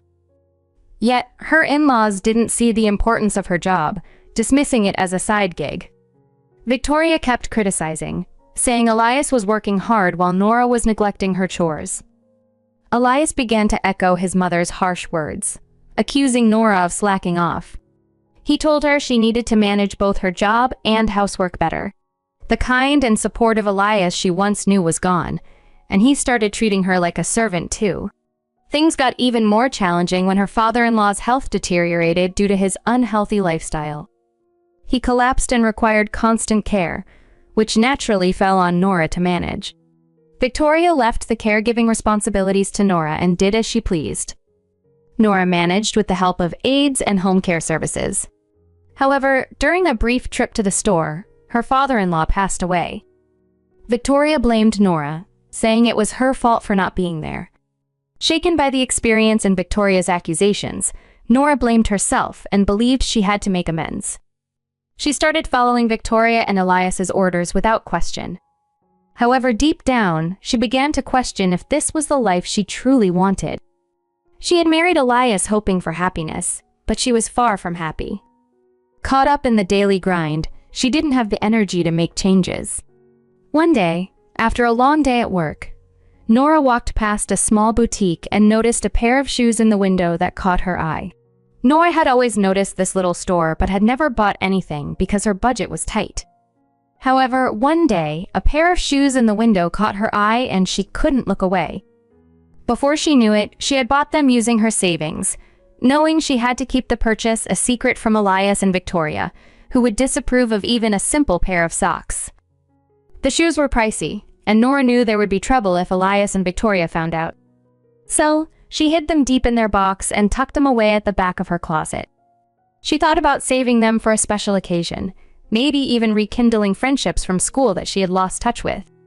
The thrill of buying something new for herself felt liberating, yet she knew the challenge of even wearing them outside would require getting permission from Elias and Victoria, which wouldn't be easy. A few days later, coming home tired from work, Nora opened her door to find Victoria trying to squeeze her foot into the new shoes, Nora exclaimed in surprise. And Victoria, caught off guard but quickly recovering, smirked and said she was trying on the shoes. She taunted Nora about daring to buy such fancy shoes, claiming they suited her better. Victoria's feet were too big for the shoes, and they didn't fit her. Frustrated, Victoria blamed the shoes and threw them on the floor, damaging them and knocking off some decorations. She yelled for Nora to throw away the trash. After Victoria stormed off, Nora carefully picked up the shoes. Although they were scuffed and some of the decorations were loose, she believed she could clean them up and perhaps even wear them again. Holding the damaged shoes close, she fought back tears and returned them to the closet to wait for Elias to come home. Nora knew she had to talk to him about Victoria's behavior, although she expected him to arrive home late, as usual. Nora was trying to compose herself when Elias walked in, looking tired.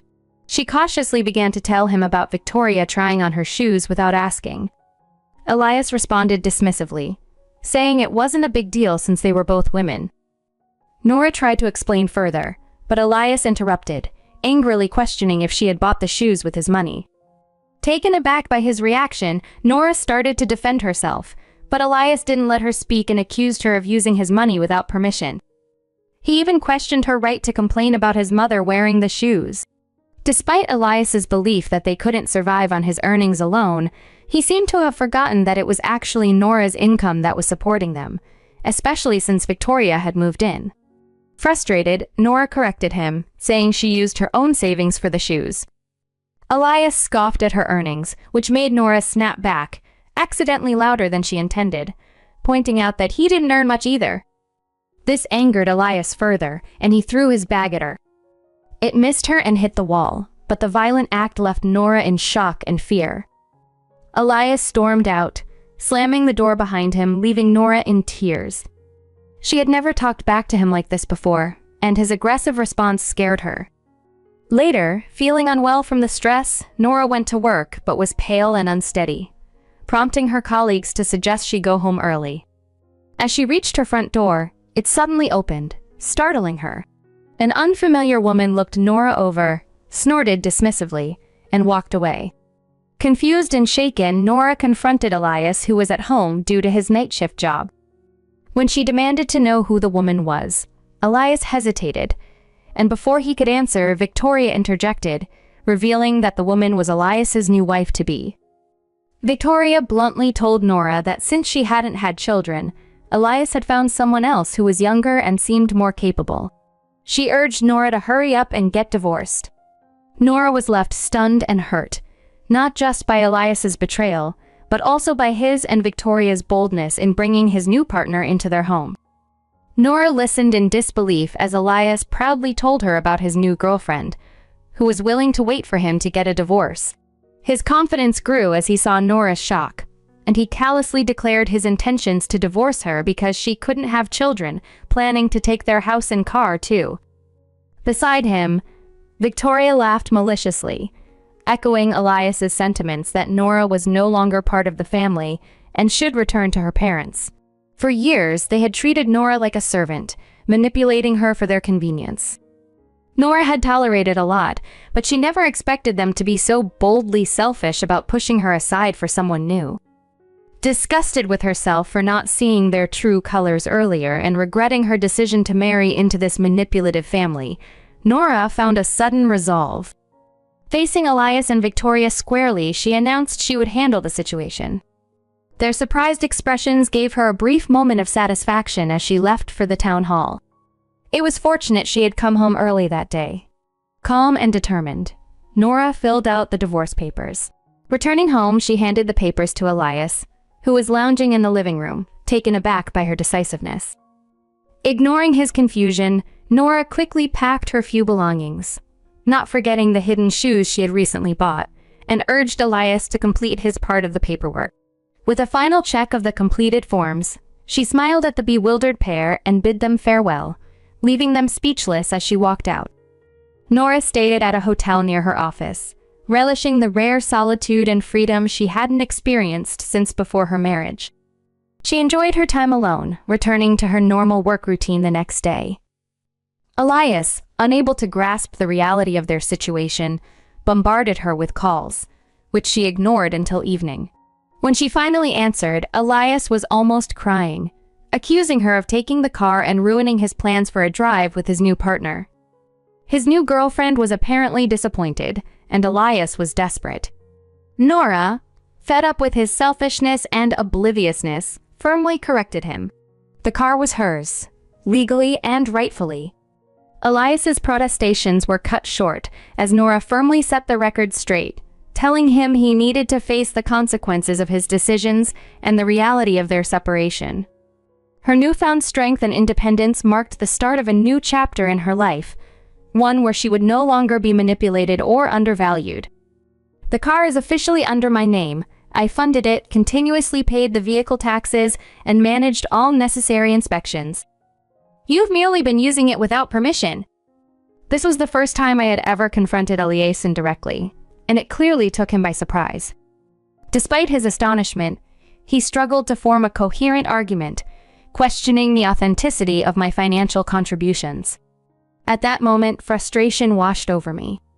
I questioned why I ever married someone so clueless, and it was infuriating to realize that he assumed I handled the intricate paperwork and dipped into his finances without verification. I felt the urge to facepalm, wondering how I ended up with someone who barely acted like an adult. Have you even checked your accounts to see if those inspection fees and car taxes were deducted? I asked. Of course they weren't, because I had covered all those expenses. He seemed oblivious to the fact that I possess considerable wealth with a net worth of $42 million. I calmly explained to Elias that my father had inherited several properties from my grandfather and had a successful career in real estate management and stock investments. He passed some of these assets to me. It seems I inherited not only the properties but also my father's acumen for managing them, which allowed me to further increase my wealth. My side job? That's managing these assets. My father had advised me against disclosing my financial status to Elias before our marriage, a piece of advice I reluctantly followed, and it turned out to be wise. Following my father's guidance enabled me to exit my marriage swiftly. I'm forever grateful to him for that, and we reconciled shortly after the wedding.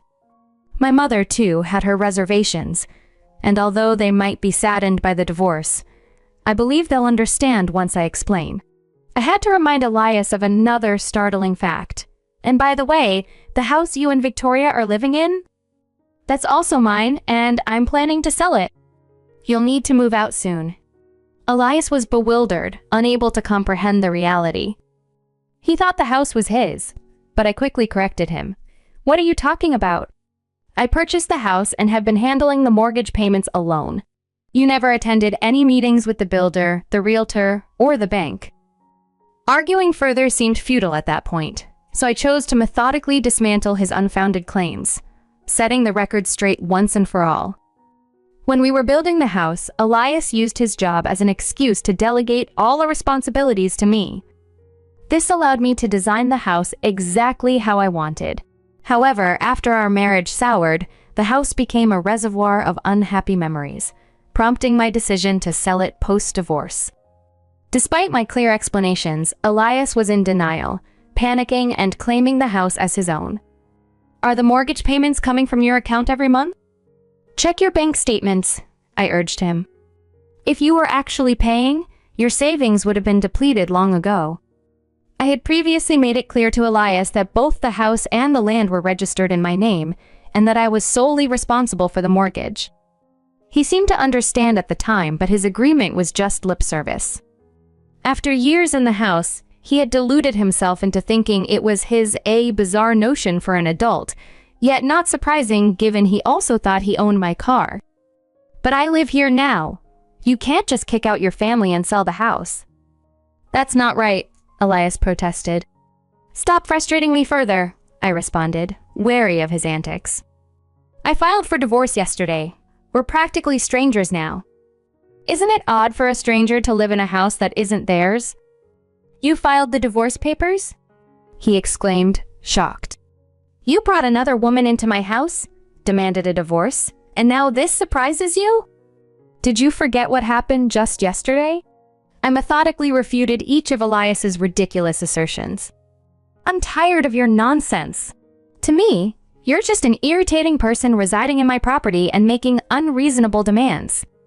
You don't earn much, yet you posture as if you support us single-handedly. Treat me as if I'm worthless and betray me. Who do you think you are? I declared, fed up with his behavior. I regret agreeing to everything you wanted, but what you've done is unforgivable. I will never forgive you for trying to harm me. After I firmly rejected him, Elias seemed to grasp the gravity of his situation, but then he dropped another bombshell. She's pregnant. My new partner is pregnant. If you evict us, it's not just me and my mom. My new partner and her unborn child will also suffer. This revelation stunned me momentarily, but then I collected myself and asked, "Do you realize what you're asking? You want your ex-wife to support your mistress and her unborn child? Isn't that incredibly selfish?" Elias's tone became pleading, "But you can't just leave a pregnant woman homeless, right?" It seemed he was trying to manipulate the situation using his affair partner's pregnancy. "I don't care if your partner is pregnant. Besides, there are other places you can live," I countered. "How can you say such shameless things after everything you've done? And are you even sure that child is yours?" Elias was silent for a moment, then burst out defensively. "Of course it's mine. How dare you suggest otherwise? The whole reason we're getting divorced is because you couldn't get pregnant." His words were hurtful, but they confirmed the end of any remnants of respect or connection we might have had left. The conversation had not just crossed a line, it had obliterated it. "I have no fertility issues," I made that clear with the final bombshell I had been holding back. After our marriage, I underwent a comprehensive medical checkup with a gynecologist. The tests confirmed I was ovulating normally and could conceive at any time. The doctor suggested the issue might lie with Elias. So I pressed him again. "Is that child really yours?" The woman Elias introduced as his new partner had a rather flashy appearance, which didn't instill much confidence in her fidelity. At my probing, Elias fell silent, possibly contemplating the same doubts. The woman who claimed to have feelings for him might well have been involved with someone else. His denial came frantically. "That's a lie! I couldn't be infertile, she loves me. That baby has to be mine," I suggested. "Why not confirm it with a DNA test after the baby is born? It would clear all your doubts." But Elias refused, his response filled with panic and denial. Exhausted by his outburst, I firmly stated, "Regardless, the car and the house are mine. You'll need to move out." "Look, Nora, stop asking me for help. Your new partner, who supposedly cares for you, should support you now, and so should your self-absorbed, demanding mother," I continued, making my stance crystal clear from now on. "What happens to you doesn't concern me." "Don't call me again. I find your voice incredibly irritating and unpleasant." With that, I hung up while Elias was still grappling for words, then immediately blocked his number. Not long after, I received a call from Victoria. She rambled on, but the gist was as expected. The child wasn't Elias's. His affair partner had been drawn to him, mistakenly thinking he led a stable life with a house and a car, not realizing that stability was my doing. When confronted, she unceremoniously left Elias and disappeared. "Please come back. We were wrong. We're really sorry," Victoria pleaded in a tone that sounded insincere, which only made me laugh. "Sorry?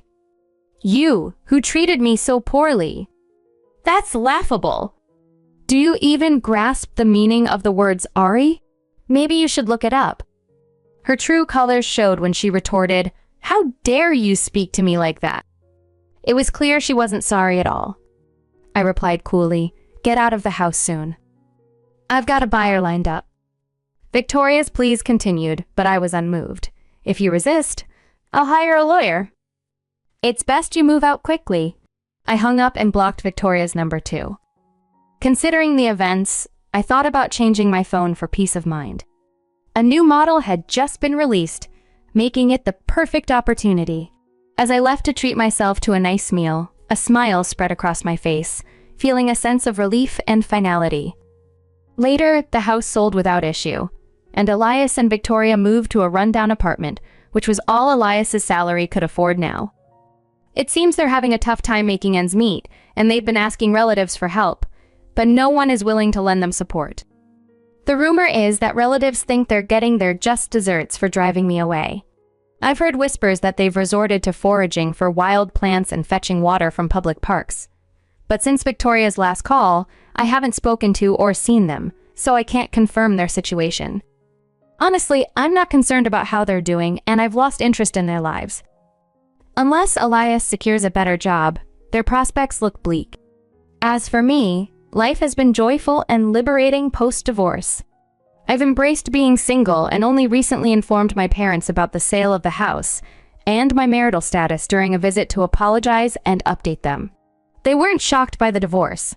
They almost expected it, and were just relieved I was financially secure enough to handle life on my own terms. They've even expressed that they wouldn't mind if I remained single. However, a man from work has been showing interest in me. He's been subtle about it, but I'm aware of his intentions despite not looking to date anyone just yet.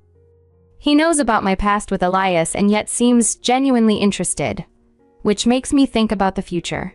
Although I had almost sworn off marriage, the idea of potentially starting a family with someone who truly cares for me is tempting. I wish I had left Elias sooner, but dwelling on lost time isn't productive. Moving forward, I'm focused on making decisions that contribute to my happiness. I used to believe that dedicating myself to my spouse and his family was the key to a happy life, but I was mistaken. It took a while, but that phase of my life taught me invaluable lessons. Now, I'm committed to putting myself first and pursuing what truly makes me happy. I'm confident that this approach will guide me to genuine contentment.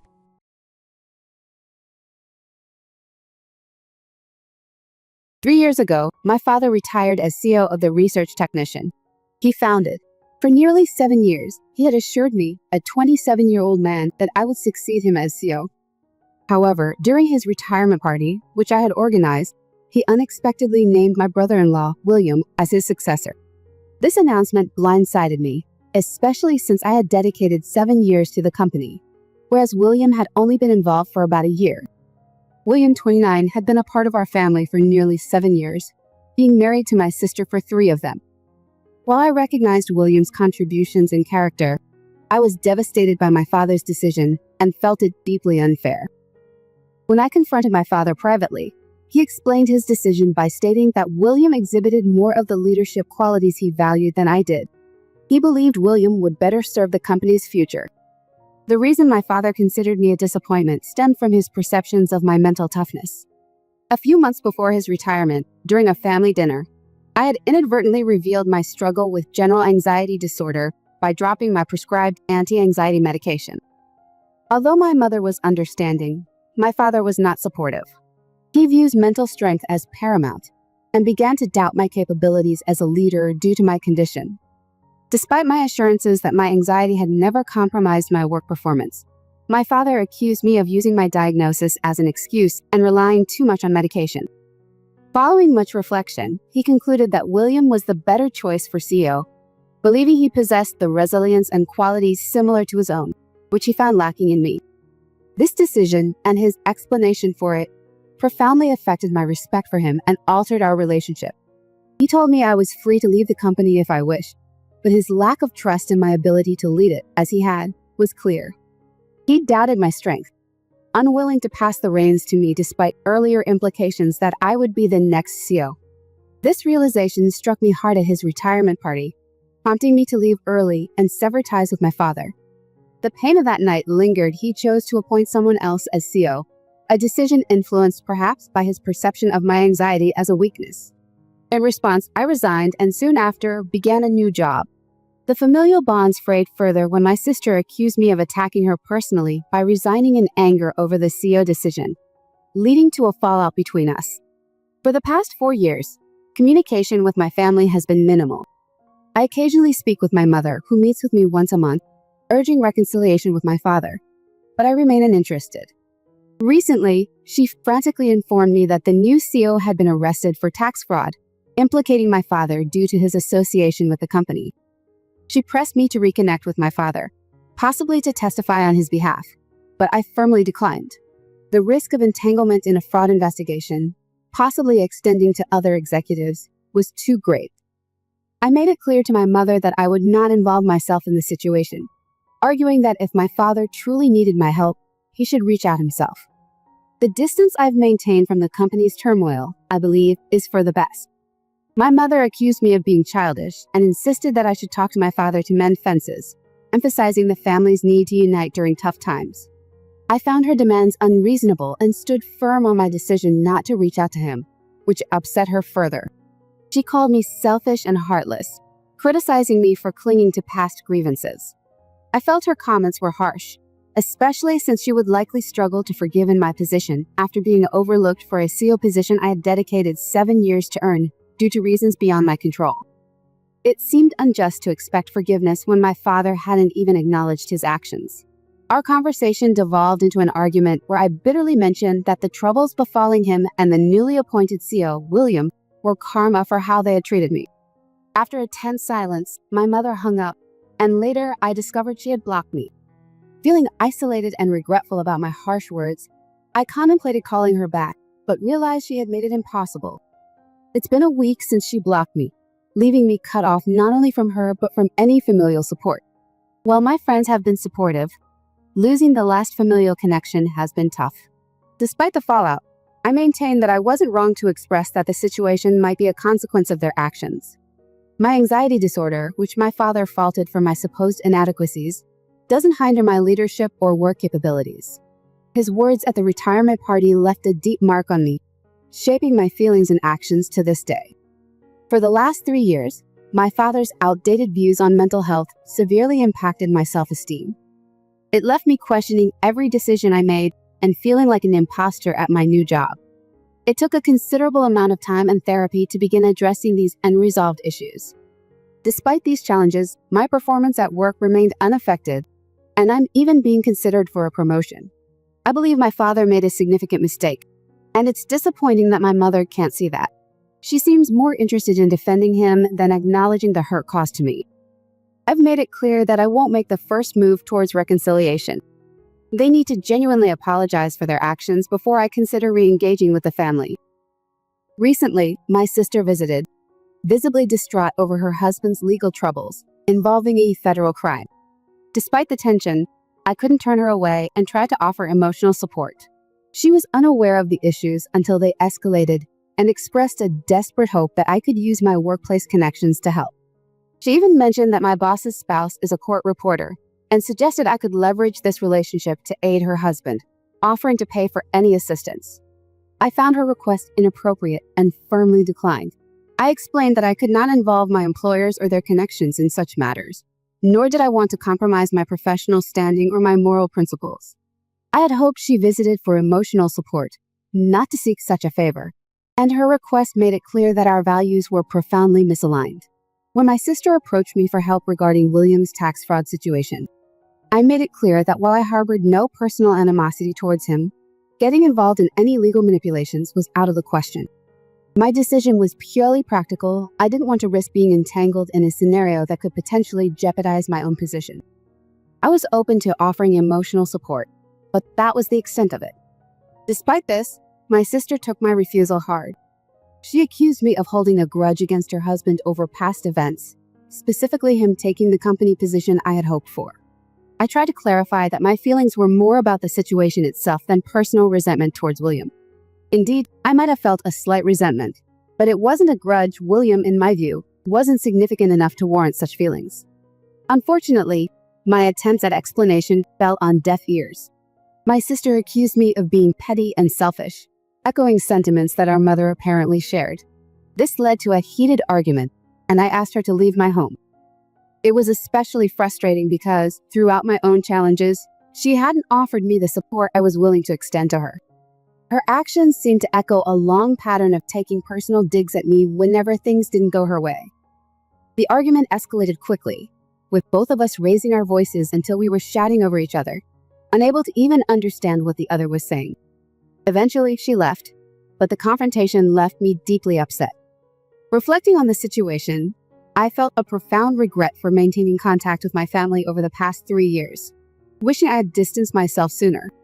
This ongoing turmoil with my family made me question the sincerity of the relationships we had. It seemed that the support I thought I had from my mother might have been superficial. The realization that I had possibly wasted years trying to maintain a connection that was ultimately detrimental was painful, reinforcing the notion that distancing myself might have been the better choice from the start. Even after my sister's hysterical behavior and the exhausting fallout, I find it incredibly hard to completely sever ties with my family. Memories of our childhood bond tug at my heart, making it all the more painful to think about our current strained relationships. It's disheartening, and I often wish it could all just be resolved. 4 days passed in silence after my sister's dramatic visit, which left me thinking perhaps they'd finally decided to leave me alone.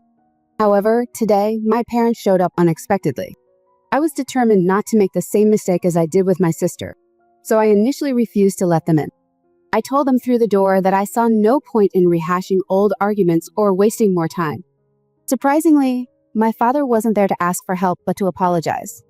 He admitted he had made significant mistakes, and although he knew his apology couldn't undo the past, he wanted to express his remorse.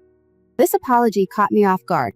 I hadn't expected him to acknowledge his actions, especially since the last time we spoke was the night he openly called me a disappointment at his retirement party. I listened as he apologized, and while I was thankful for his effort, I explained that forgiveness wasn't something I could easily offer. The pain from the past 3 years, coupled with his prolonged silence, couldn't be simply erased by his sudden acknowledgement of guilt. I told him I needed time to process everything and that I couldn't guarantee forgiveness. It's not just the initial betrayal that hurt, but also the prolonged period it took for him to recognize and address his wrongdoings. As he finished his apology, I braced myself for anger or an outburst, but instead, he expressed his willingness to give me all the time I needed, accepting that I might never want to rebuild our relationship. This moment was a significant turning point, revealing the complexities of family dynamics and the slow, often painful journey towards potential reconciliation. Even with his readiness to wait, the deep scars of the past made it clear that any path forward would be fraught with challenges. As we stood outside my door, my father shared a revelation about the past 3 years. He admitted that the decision he made was not just a mistake, but a deeply misguided one, influenced by outdated notions of mental toughness passed down from his father. He confessed that the men in his family were taught to see emotional struggles like anxiety as signs of weakness, excuses for not meeting life's demands. When he discovered I was taking anti-anxiety medication, his fear of the business failing clouded his judgment, leading him to doubt my capability to lead. He told me that after our fallout, he harbored resentment towards me, but eventually began to question his beliefs. As he learned more about anxiety, he even recognized some symptoms in himself. He had been contemplating reaching out to make amends when the scandal with William erupted, delaying his plans. Hearing all this left me feeling conflicted. While his apology didn't erase the pain of the past 3 years, it was a step toward understanding. I'm not ready to forgive him yet, and I'm still processing whether his remorse is genuine, but I'm open to considering reconciliation. I asked him to return home, saying I'd reach out if and when I was ready. He respected my wishes and left. During our conversation, my mother also apologized for her part in the misunderstandings and quick judgments she had made. She mentioned she had spoken to my sister, who she said also regretted her actions and wanted to apologize on her behalf. However, I felt that if my sister truly wanted to apologize, she should do it herself. Her current situation with William, while stressful, doesn't excuse her past behavior towards me. Now, most of my family has offered apologies, leaving me with a lot to ponder. This unexpected wave of contrition from my family is a lot to take in, and I need time to decide how or if I want to move forward with each of them.